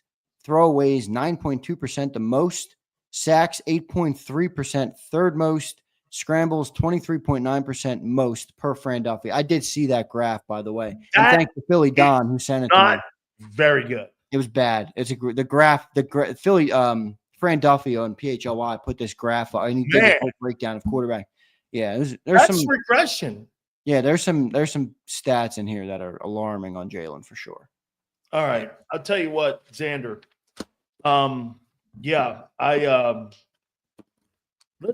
Let's see how Nick handles this. This is going to be a big Nick Sirianni week and a big Jalen Hurts and AJ Brown week. Watch AJ go out there and go for 180 yards and Hurts throw for 350 in this game. So maybe he'll shut the fuck up out there because he'll be over 1,000 yards. You're hoping 840 yards, by the way. It's not like he's down at 350.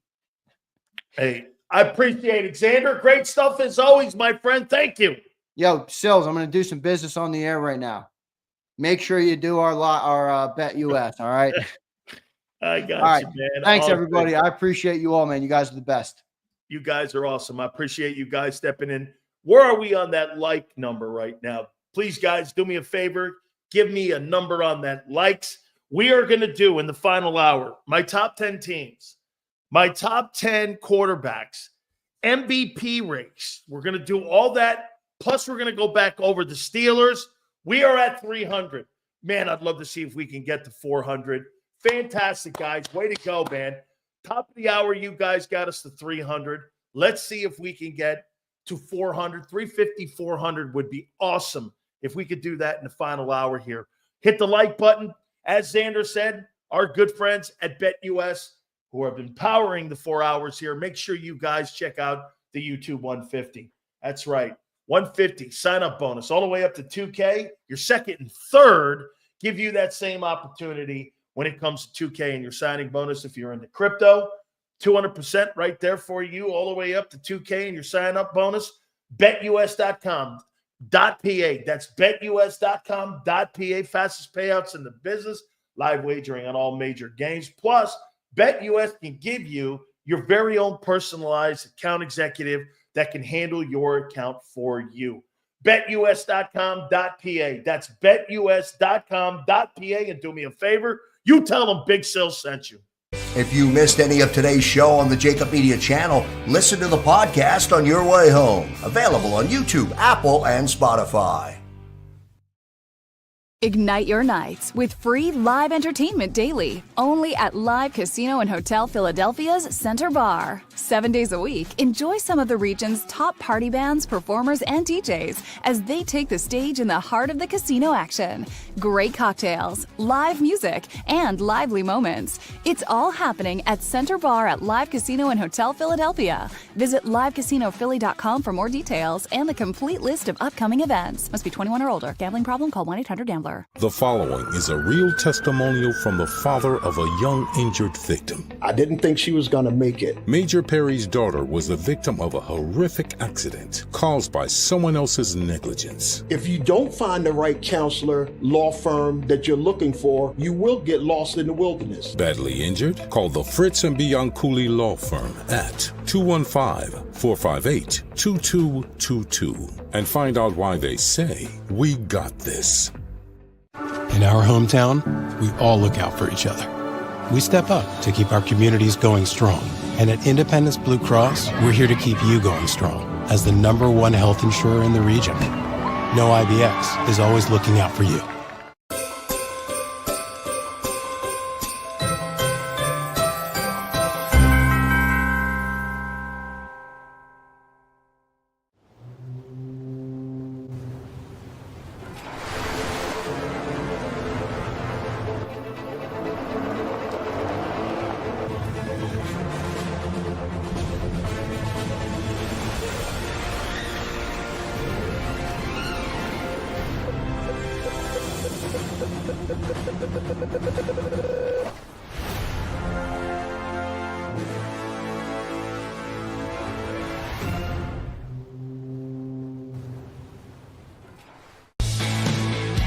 We noticed that there was mold creeping into our basement about a year and a half ago, and wanted to make sure that we were getting rid of the problem permanently.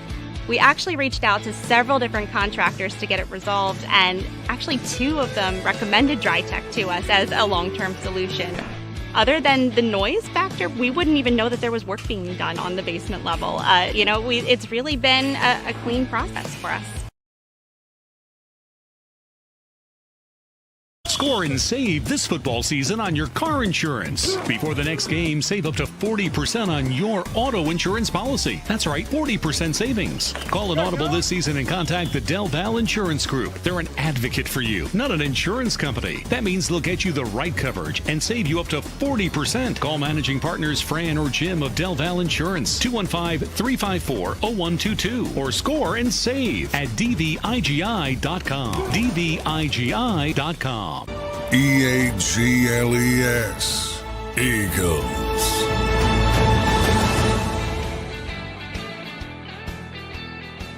Big Sil's National Football Show. Please hit the like button. We appreciate everybody coming aboard in what has been a very interesting week for the Eagles.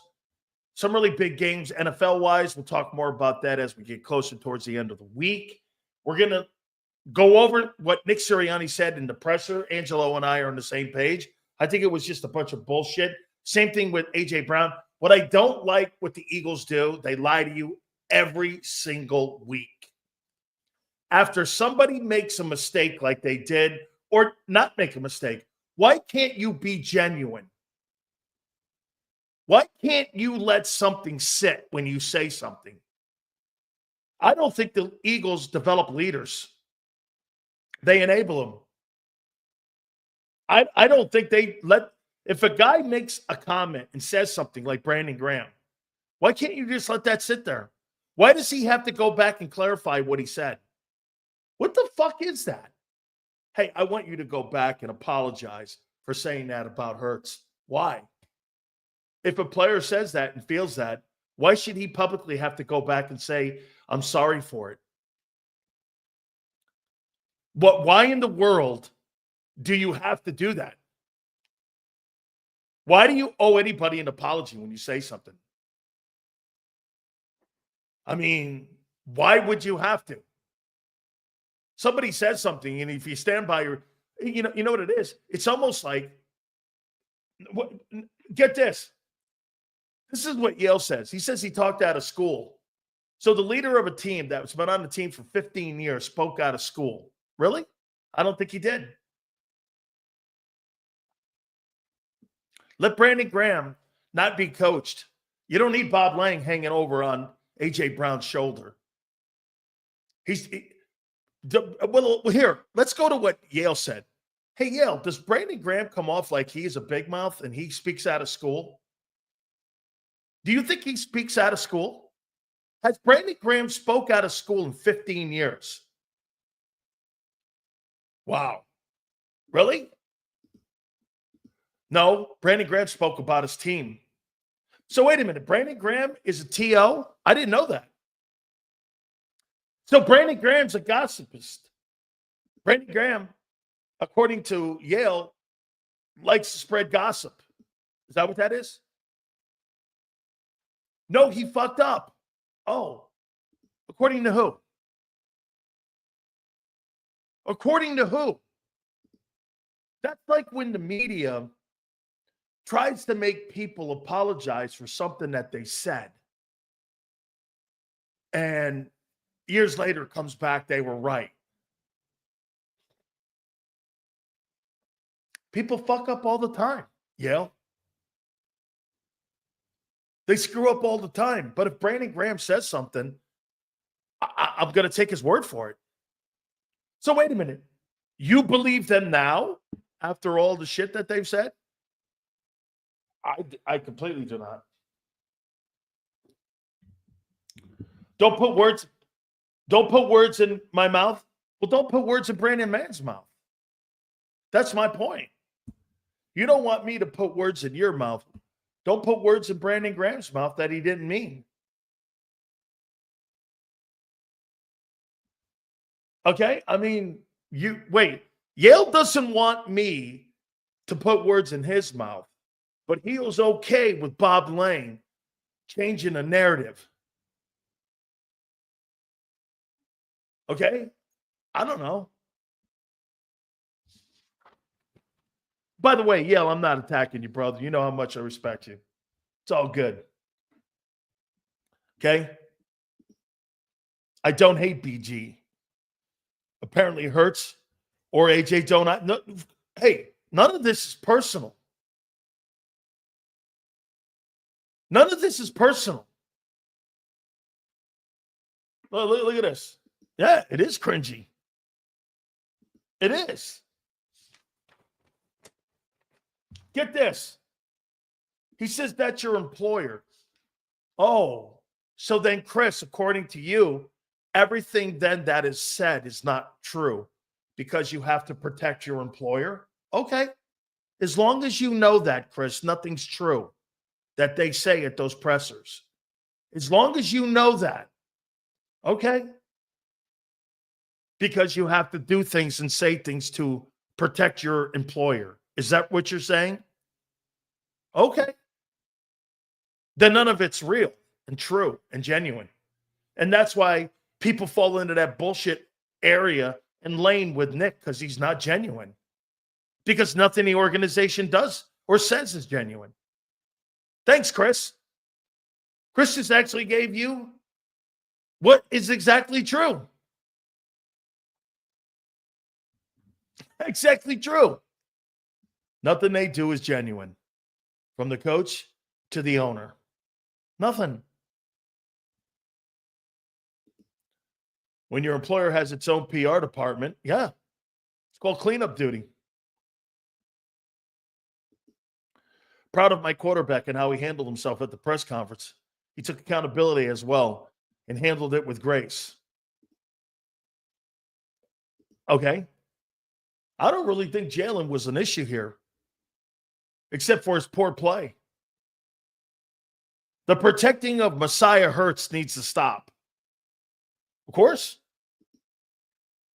I just watched Hurts presser. He had a line I wasn't crazy about. He said something along the lines, Jalen Hurts football, he just wins.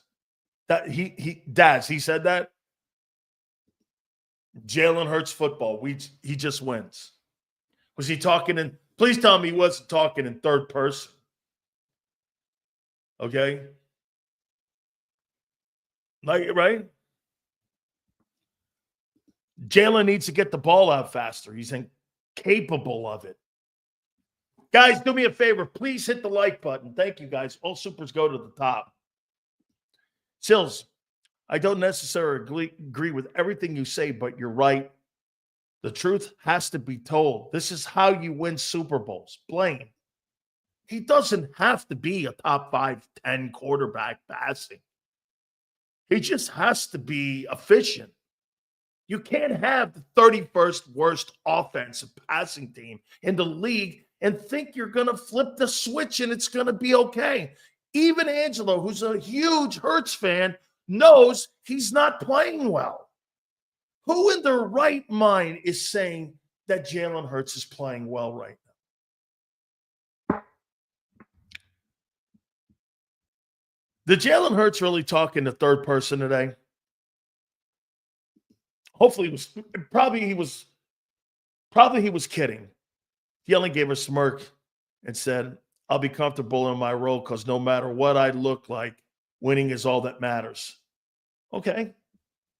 Which is true. The real zeal. What's worse, the Eagles' lies or the Philly media shills like SHESP and cross-dressing broad rolling over and accepting them.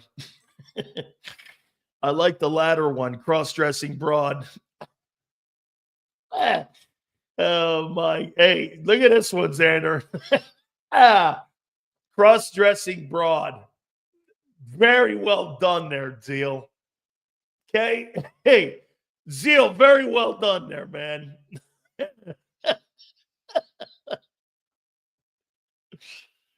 Shit. Sills, for all his faults, doesn't the lack of turnovers help the team as a whole? If you look at the Carolina game, the real difference was the Gardner Johnson pick. Josh, yes. Look, the turnovers, true. Yes, no question. But the sacks are killing them too. Cross-dressing broad. Quote of the day. All he said is when did winning stop being the main thing? Well, here, that didn't apply at Alabama for him. Hey, Xander, wasn't Jalen Hurts 26-2? Wasn't he 26-2 when he got yanked? He was 26-2 when they yanked him. Okay?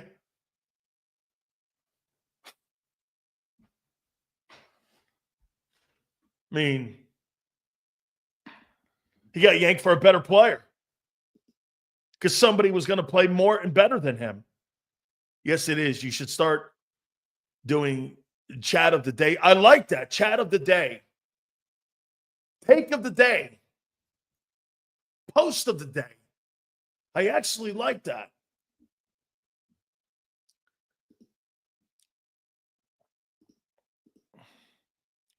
We're all on Jalen Hurts' personal roller coaster, apparently. Strap in, folks. Ooh, Hurts is a liar.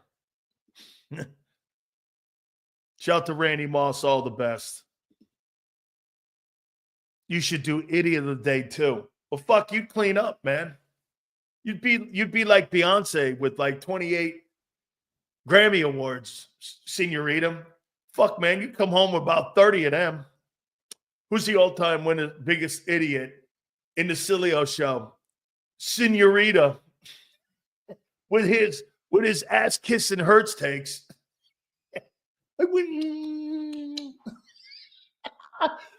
Oh my God, with his ass-kissing Hurts takes. And his knee walking Nick Sirianni takes.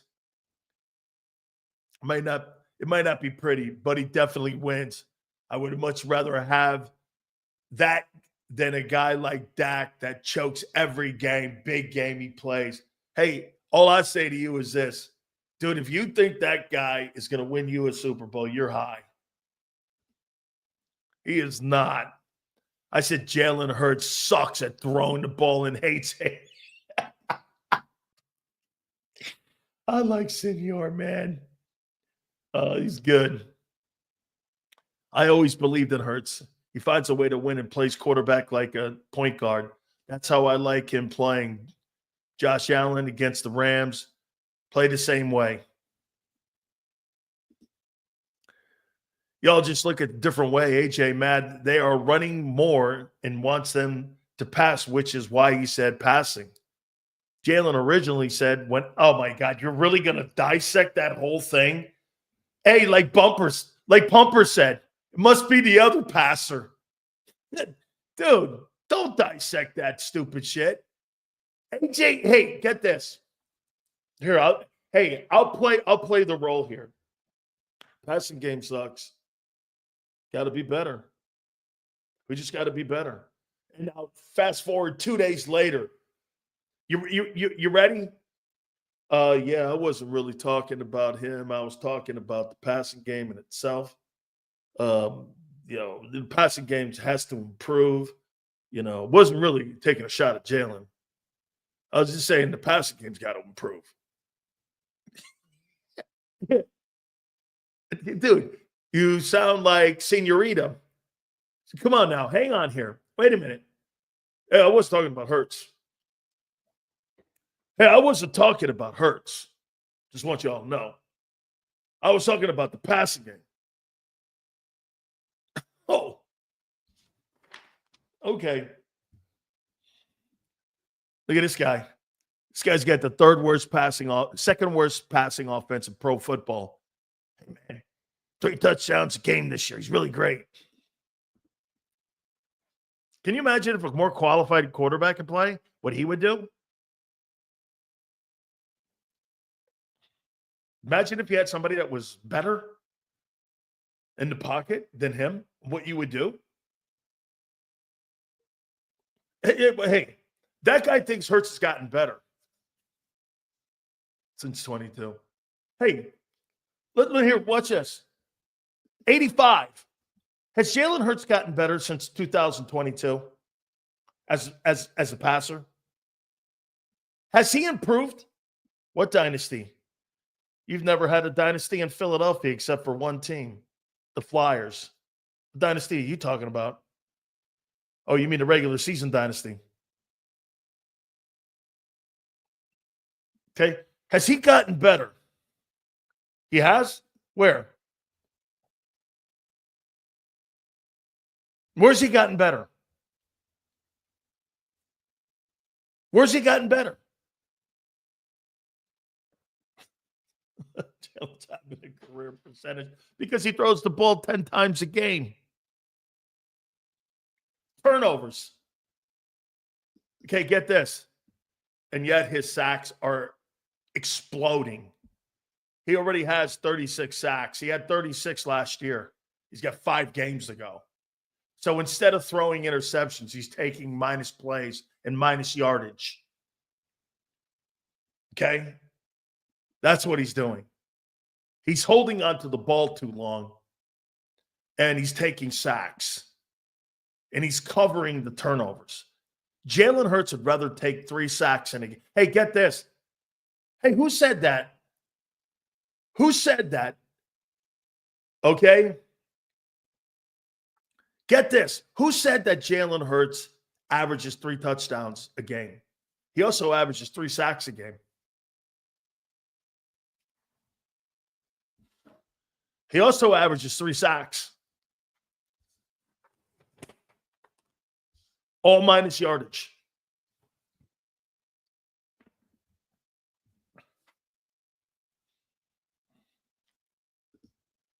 He runs into 2 or 3 of those.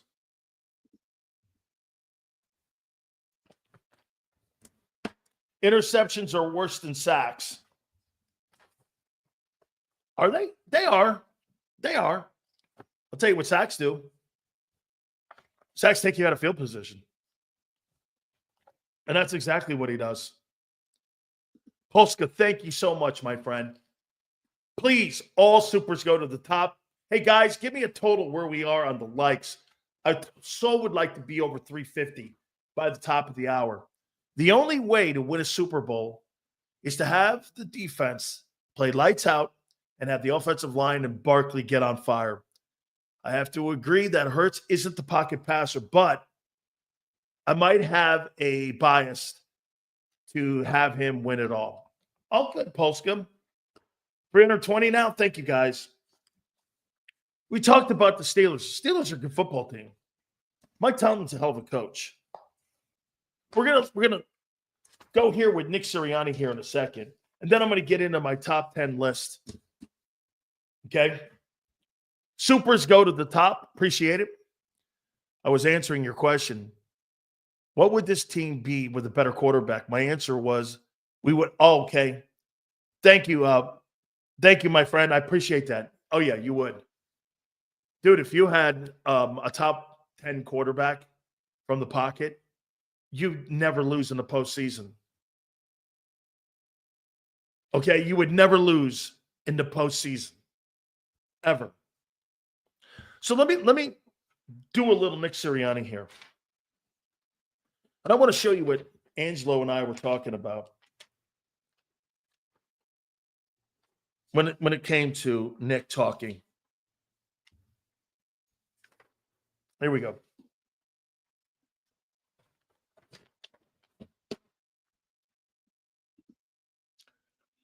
Okay. Hey, by the way, not going to take a break here. Hit the like button here. Before I get to Nick here, don't forget, folks, big sales here for our friends at BetUS. Don't forget during this football season with all the bowl games up too, by the way. Okay, we got a lot of bowl games coming up.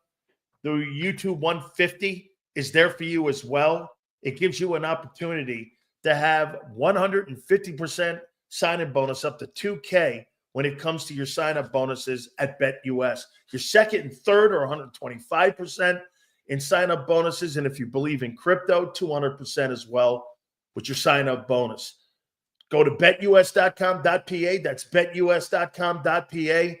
24/7 personalized service, 365 days of the year, live wagering on all major games. Go to betus.com.pa. That's betus.com.pa.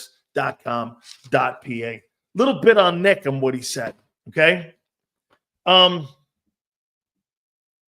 He spoke to AJ and Jalen. Can I tell you what I think went down? I think Nick did with Bob Lang in the room. And they were crafting this stuff and how they were going to handle it public relations-wise. Because today was a public relations disaster for the Eagles. I think it was a public relations disaster because it was fraudulent. Nobody believed it. and the people that believed anything that came out of any player's mouth or coach's mouth today, you're a sieve for bullshit. See, you think players in the locker room resent Jalen Hurts? No. I just think they know he's limited. I mean, he did spot 7 points to Chiefs in the Super Bowl. Jalenites can't argue. I don't think they resent him. I don't think that, Brian. I do think they – hey, by the way, I do think this. I just think, again, as business people, he's not good enough in certain areas, and it's not going to improve, and it's frustrating, especially for guys like A.J. Brown. It's frustrating. And by the way, I didn't believe – I guarantee you, when I go back and listen, I won't believe Hurts either. Yeah, that shit that they said today was all word salad. It was all kumbaya shit. All on the same page. We have a 2022 vibe, not a 23 vibe. Hey, Nick, no one said you had a 23 vibe except you. You brought that up. That's how you answered a question you brought up last year. Because you know why? That kind of moment was a moment of 23. And he brought that up. He said that. Hey, this is more of a 22 vibe. I mean, Bob Lang put a great program out today. Unfortunately, people know it now because 23 exposed them all. You can't pull the bullshit over people any longer, Bob. They know who you are. This is cleanup duty. Like you ever see when like there's a nuclear disaster and they send guys in with half masks? That's what Bob Lang is. Hair Bob Lang is like the guy with the half mask outfits and the suits, and he goes in and cleans up the toxic mess that people have made, and he goes in and tries to clean it up. Unfortunately, nobody believes you. And if they do, you have a problem. You have a problem with you because they just lied all day. They just lied all day.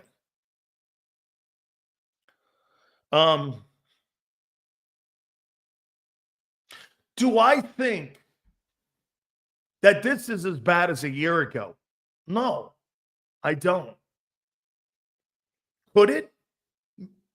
No, because I think you got Vic in the room, and I think you got a quality guy in Kellen in the room. I don't think that.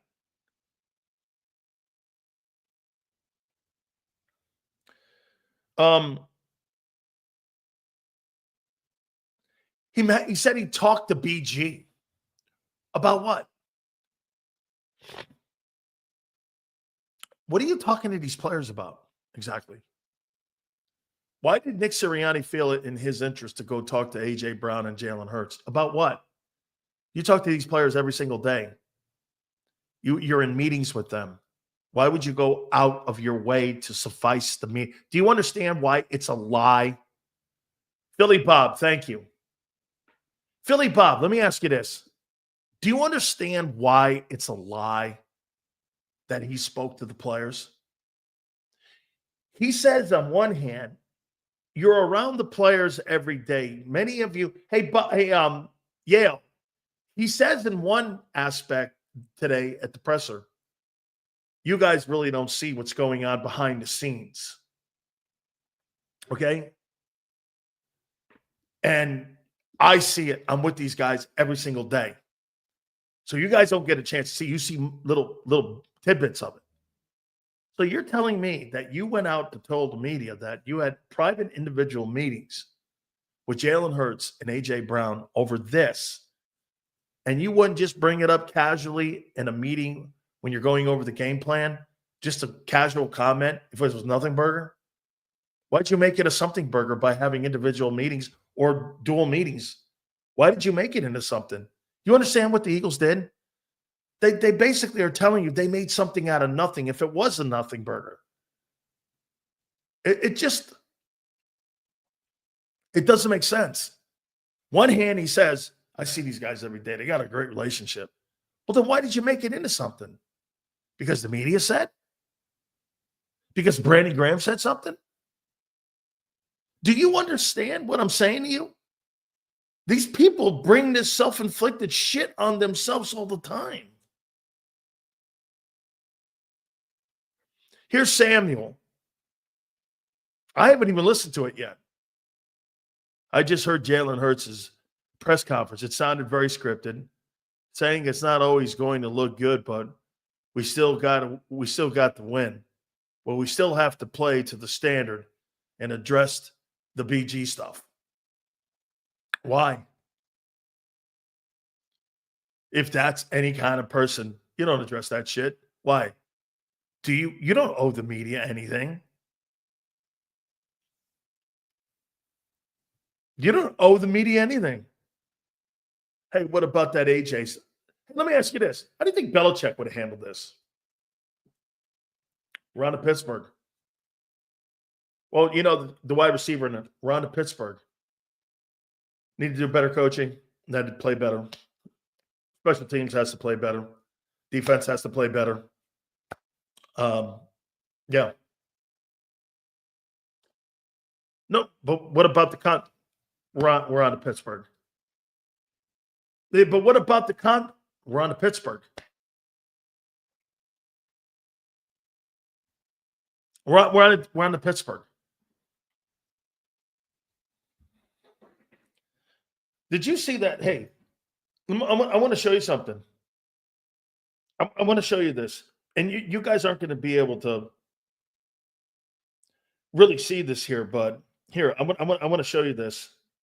And I'm not asking you to read anything here, but I tweeted this out. And Dave Zagaro, he posted something. Here, look at this.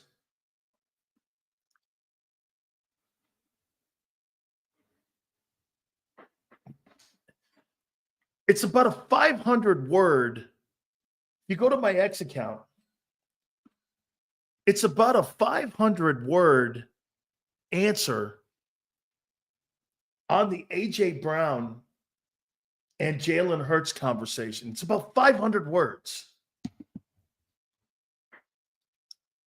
Why do you need to go into all that?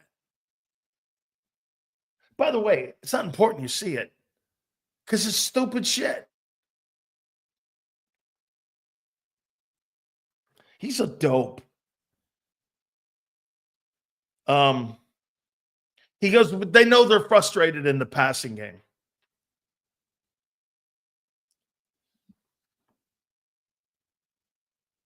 We had a closed door conversation. Then he went into the Steelers. Hurts has been amazing this year, is what Nick said. Hurts has been amazing. Your passing offense has regressed beyond belief. Here's how I would rank Jalen Hurts as a quarterback. 2021, 2022, 2023, and 2024. 2022 being the best.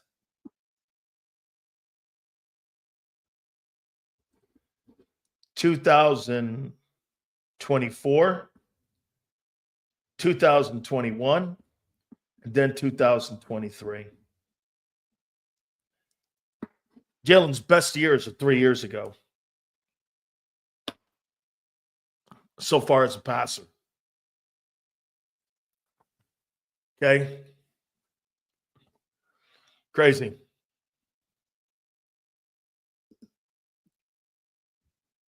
I mean,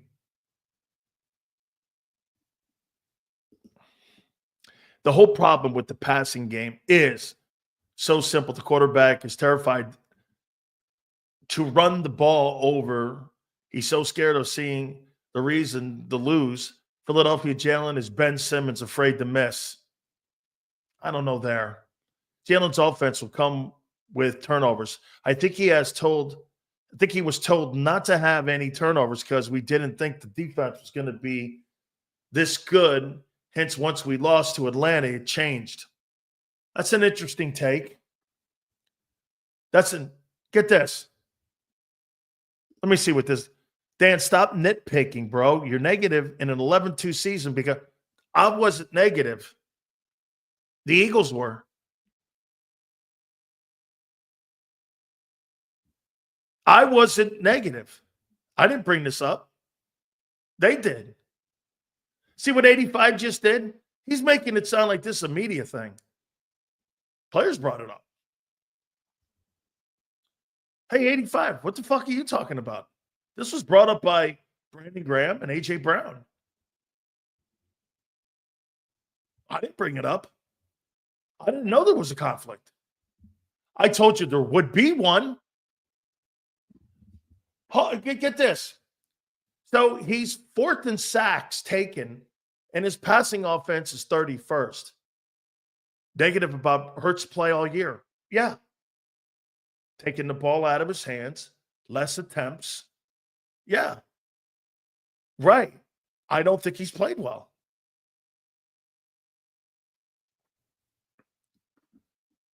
I don't think he's played well.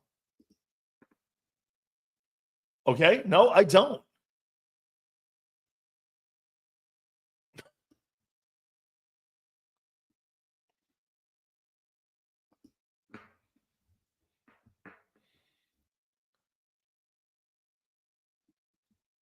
Has that happened? Has Belichick taken the UNC job?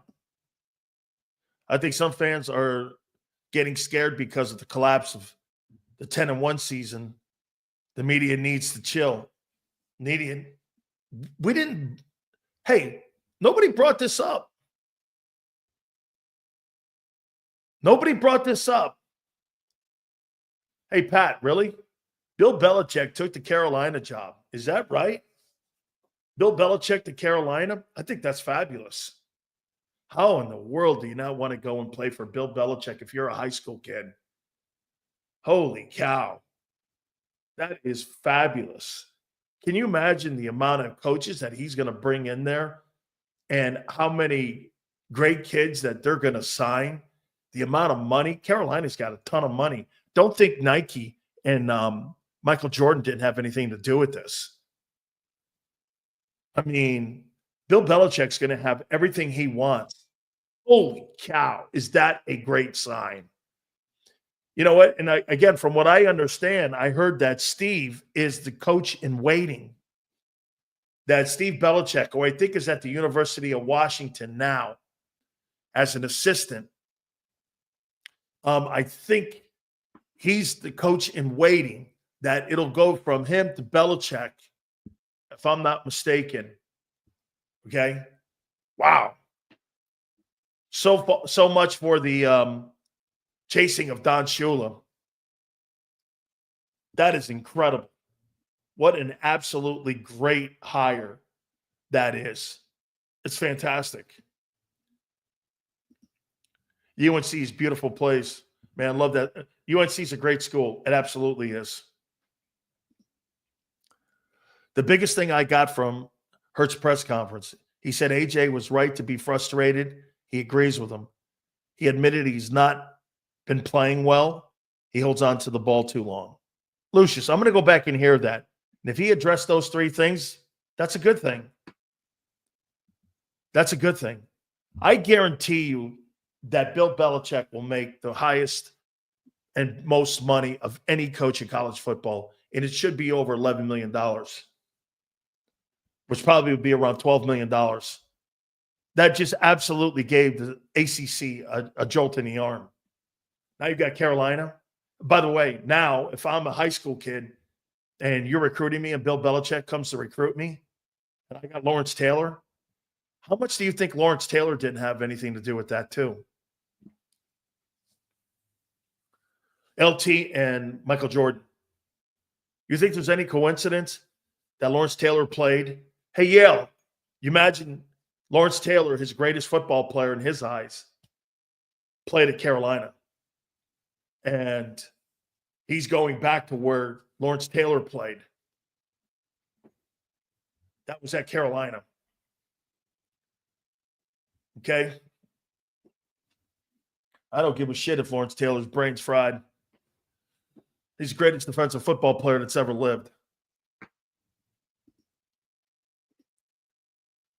We will see. We shall. Could AJ be frustrated about the passing game plan? Don't want to commit turnovers and wants to lean on Saquon. That could lead to confusion. Yes. Do you consider Marino a selfish player? I do. You once said he never wanted a running game in Miami. Yes, I do. I think Dan Marino never wanted to do the things that it took to win a championship. I do. But Dan Marino could throw the ball. Dan Marino just didn't want to run the ball. You had to run the ball. Absolutely. But the quarterback can make plays in the passing game. Your guy can't. Let me ask you this. If he throws 2 interceptions and runs for 70 yards and we take an L, then what? Dude, you're missing the point, Jason. Jason, why do you have those skilled players at the perimeter if you're not going to use them? Right now, A.J. Brown is the 50th most targeted wide receiver in pro football. And Devontae Smith's 54th. Why are you paying him? Why do you even have him on the team? What's the point? I mean, what's the point? All right.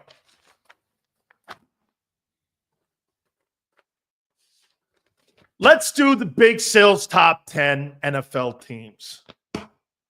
Yeah, I'm awake, are you? A.J. Brown is the 50th most targeted wide receiver in pro football. Yes. And Smitty is 54. How you doing? Yes.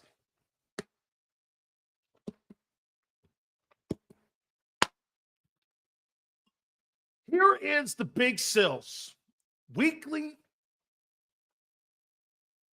top 10 teams. I know it is, but by the way, I'm awake for you. That is wild when you have that kind of skilled players. Number 10. The team from the Washington area, the D.C. area, the Washington Commanders. Number 9, team having a pretty good season. The Denver Broncos. Number 8, from the land of cheese, the Green Bay Packers. Number 7, from Baltimore, the Baltimore Ravens. Number 6, the Minnesota Vikings. Number 5, the Buffalo Bills. Top 4. Number 4, from the city of brotherly love, the Philadelphia Eagles. Number 3, the Pittsburgh Steelers. Number 2, the Kansas City Chiefs. And number 1, the Detroit Dan Campbell Lions. By the way, I'm looking at the totality of the season, not just week to week. This isn't a college poll. Commanders 10, Broncos 9, Packers 8, Ravens 7, Vikings 6, Bills 5, Eagles 4, Steelers 3, Chiefs 2, and the Lions number 1.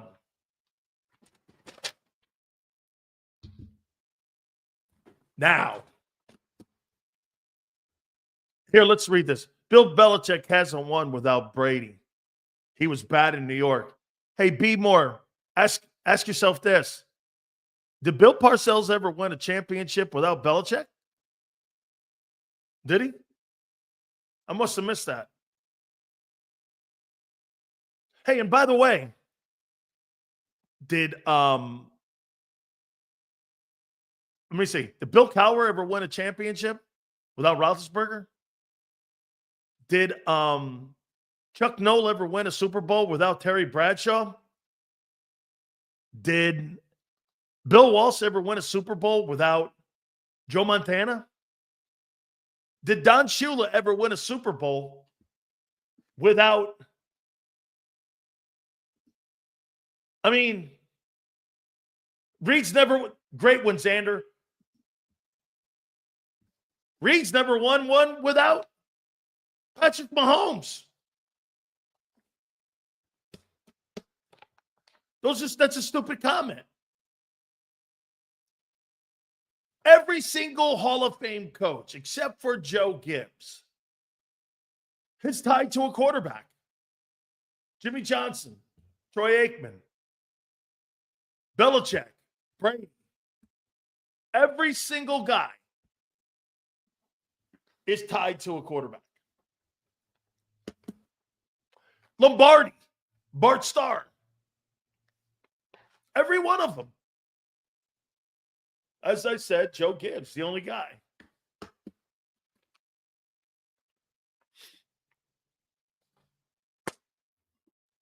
Here is the Big Sills top 10 quarterbacks in pro football.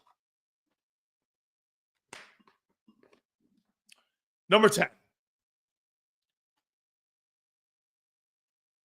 From Seattle, Geno Smith. I didn't say a Super Bowl. I'm talking about winning, period. Well, we only talk Super Bowls here. You can talk about winning. We talk about Super Bowls here. B. Moore talks about 11-2.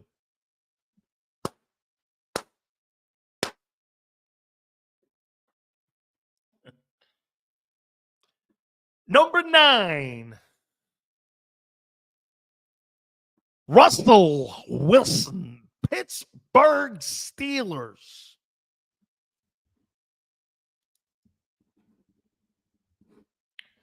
Number 8.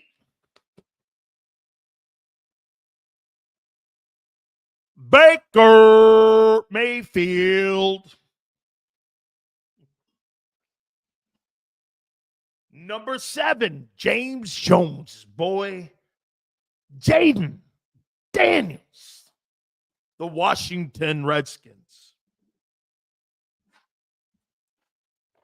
Number 6, Jordan Love, Green Bay Packers. Number 5, Jared Goff, Detroit Lions. Did Shula win with Unitas? My GPA's favorite, my grandpa's favorite player? No. He took over for Weeb Eubank, and they lost in Super Bowl III. Weeb Eubank, actually, Josh, is one of the most influential head coaches of all time. He coached the 1958 championship game between the Giants and the Colts. That was all, like 75% of the televisions was on. And then he turned around and coached Super Bowl III and beat Shula. And Earl Morrall, who, by the way, became an assistant coach at the University of Miami when I was down there. So Weeb Eubank actually coached 2 of the most significant games in pro football history. That's right, Yale. And Buddy Ryan was on that coaching staff for the Jets that won that Super Bowl in Super Bowl III. Okay. Number 4, Justin Herbert, Los Angeles Chargers. Number 3, the greatness of Josh Allen. Number 3. Number 2, having a great year, Lamar Jackson. And number 1, quarterback playing the best of any quarterback this year is Joe Burrow. No getting around it. Here are my top 10 quarterbacks playing this year. Burrow 1, Lamar 2, Allen 3, Herbert 4, Goff 5, Love 6, Jaden Daniels 7, Baker Mayfield 8, Russell Wilson 9, and Geno Smith number 10. I don't see any. Where's that guy from Philly? Hey, I don't see that guy. I don't want my list to suck, so I don't put him on there. Gino! Here's the MVP race. My vote for the NFL honors. We vote weekly on the NFL honors. Here's my votes. Number 10, Jaden Daniels, Washington Redskins. Number 9, Baker Mayfield. This guy goes like this. Meaningless? Hold on, dude. I have a vote for the MVP. How you doing? Hey, by the way, did you see who I voted for the if you go to my Twitter right now, I have a vote for the coach of the year for the Eddie Robinson in college football. And I have one for the Maxwell for the coach of the year in the NFL. I voted for the head coach. You see it, Xander? I voted for the head coach, Munkin, at Army. Hey, Yale, I voted for the head coach that went 11-2 at Army. And the guy from Indiana, I think, was second. I think I went down that route. And I think I put the guy from SMU third. I think I put him on third. But the Army guy went 11-2. I mean, in today's college football, with guys who are battling for our country, not going to really go to the NFL.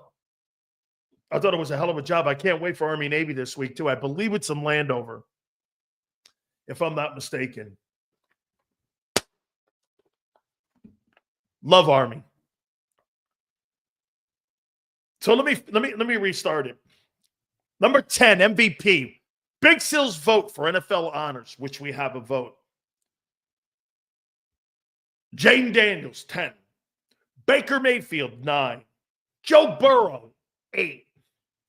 Jordan Love, 7. Sam Darnold, 6. Patrick Mahomes, 4. Lamar Jackson, 3.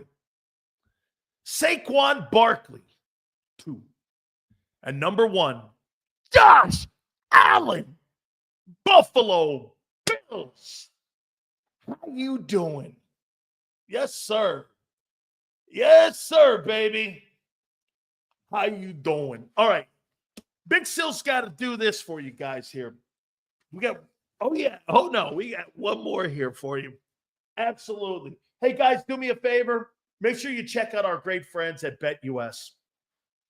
During this football season, especially with the bowl games coming up here, you get an opportunity to jump aboard with the YouTube 150. That's right. 150% with your sign-up bonuses up to $2K. Your second and third are 125% up to $2K. And if you're into crypto, that is 200% up to your sign-in bonus of $2,000.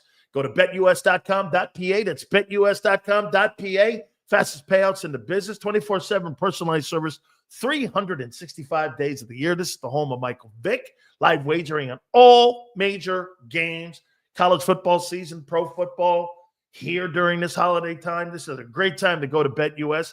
Log on to betus.com.pa. That's betus.com.pa. And do me a favor, you tell them Big Sil sent you. Absolutely, my friends. Yes, sir. Hey, by the way, how you doing? Jalen has better stats than Herbert. You always talking about stats, you clown. Jalen Hurts. Hey, let's take a look at this. Let's take a look. Has better stats? Okay. Let's take a look at where they are right now. Chargers under first-year head coach Jim Harbaugh. Chargers. 24th in total offense. They're a running team right now. Herbert's such a great player, though. He's so good. 25th in passing. They are 19th in running. They're balanced. They're balanced. 25, 19. They're balanced. You're 1 in 31. Get this. Get this. Hey, how about this? Here are the Eagles. You're the best rushing attack and the worst passing attack. Good luck. Dude, the rest of these guys are around the same. 18 passing, 20 running. They kind of have a balance in what they want to do how to win games. Here's the Eagles. Get the number 1 rushing attack, and you got the worst passing attack. Yeah, okay. That sounds good. Herbert is not overrated. Absolutely not. Here, look at this. This is what this guy calls overrated, Justin Herbert. Here. Justin Herbert's overrated. I actually like the kid, and I'm friends with him. So I'm a little biased towards him, too. I post a picture of me and him together. Yeah, he's doing exactly what. Get this. Here, this is what this guy calls overrated as a pocket passer in this league. This is what he says is overrated. So Justin Herbert has thrown for 4,000. Here, wait. No, that can't be. I got to go back up here. Hang on. That can't be. Okay, wait a minute. So Justin Herbert has thrown for, this is his time in the league so far. Here's Justin Herbert. 4,336 yards in his first year, 31 touchdowns and 10 picks. 595 attempts, 396 in completions. His second year, he threw for 5,041 passing yards, 38 touchdowns, and 12 interceptions at 672 attempts. And he was 67% with 675 attempts. The following year, he threw for 4,839 yards and 700 attempts. And he had a 70% completion percentage. The following year, he got hurt.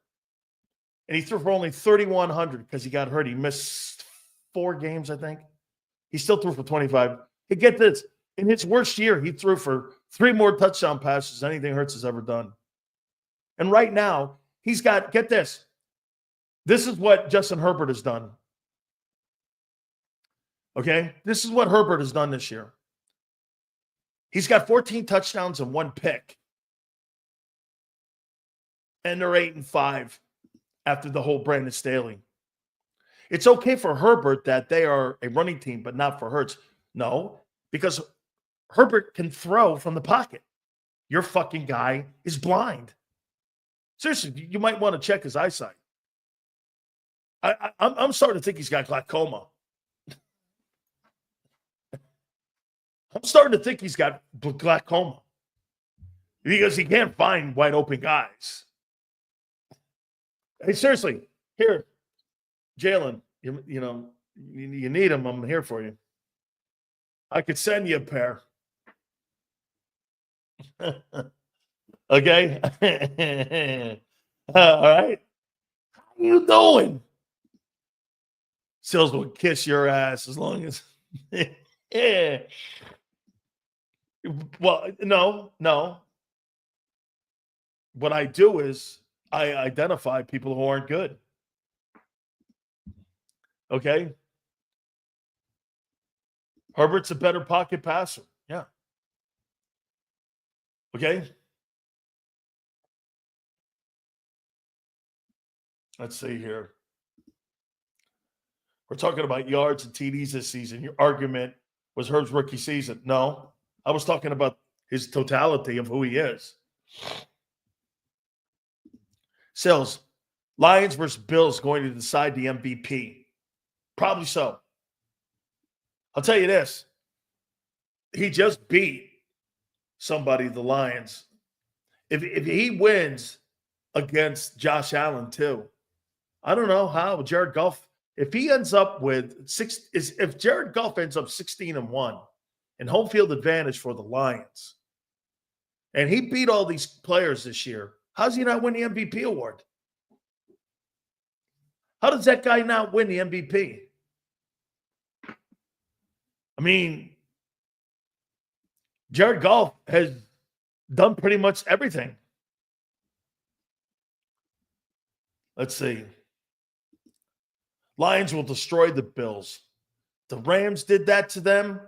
Wait till the Lions. Dude, it all comes down to matchups. Okay? Seals is working. He has to talk his bullshit. No. All you got to do is watch Hurts play. Bullshit. Hey, all you got to do is listen to the players, and all you have to do is really just watch Hurts play. Okay? I don't really have to make anything up. Hey, by the way, one more thing here.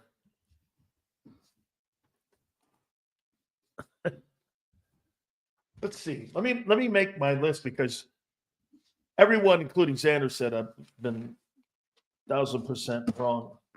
I said that AJ would have a problem with the offense. Check. I said that Hurts would struggle. Check. Yeah. Okay. Right? Hey, guys, I appreciate everybody. By the way, out of all the quarterbacks you name, Hurts is the only one that's a second-round pick. Very true. All right, guys, stay tuned for Pat. We appreciate everybody. Thank you guys so much for yesterday and your patience. We really appreciate it. Thank you again. Big Joe, Xander, we thank you very much. 2 to 6 tomorrow, and we'll see you on the flip side.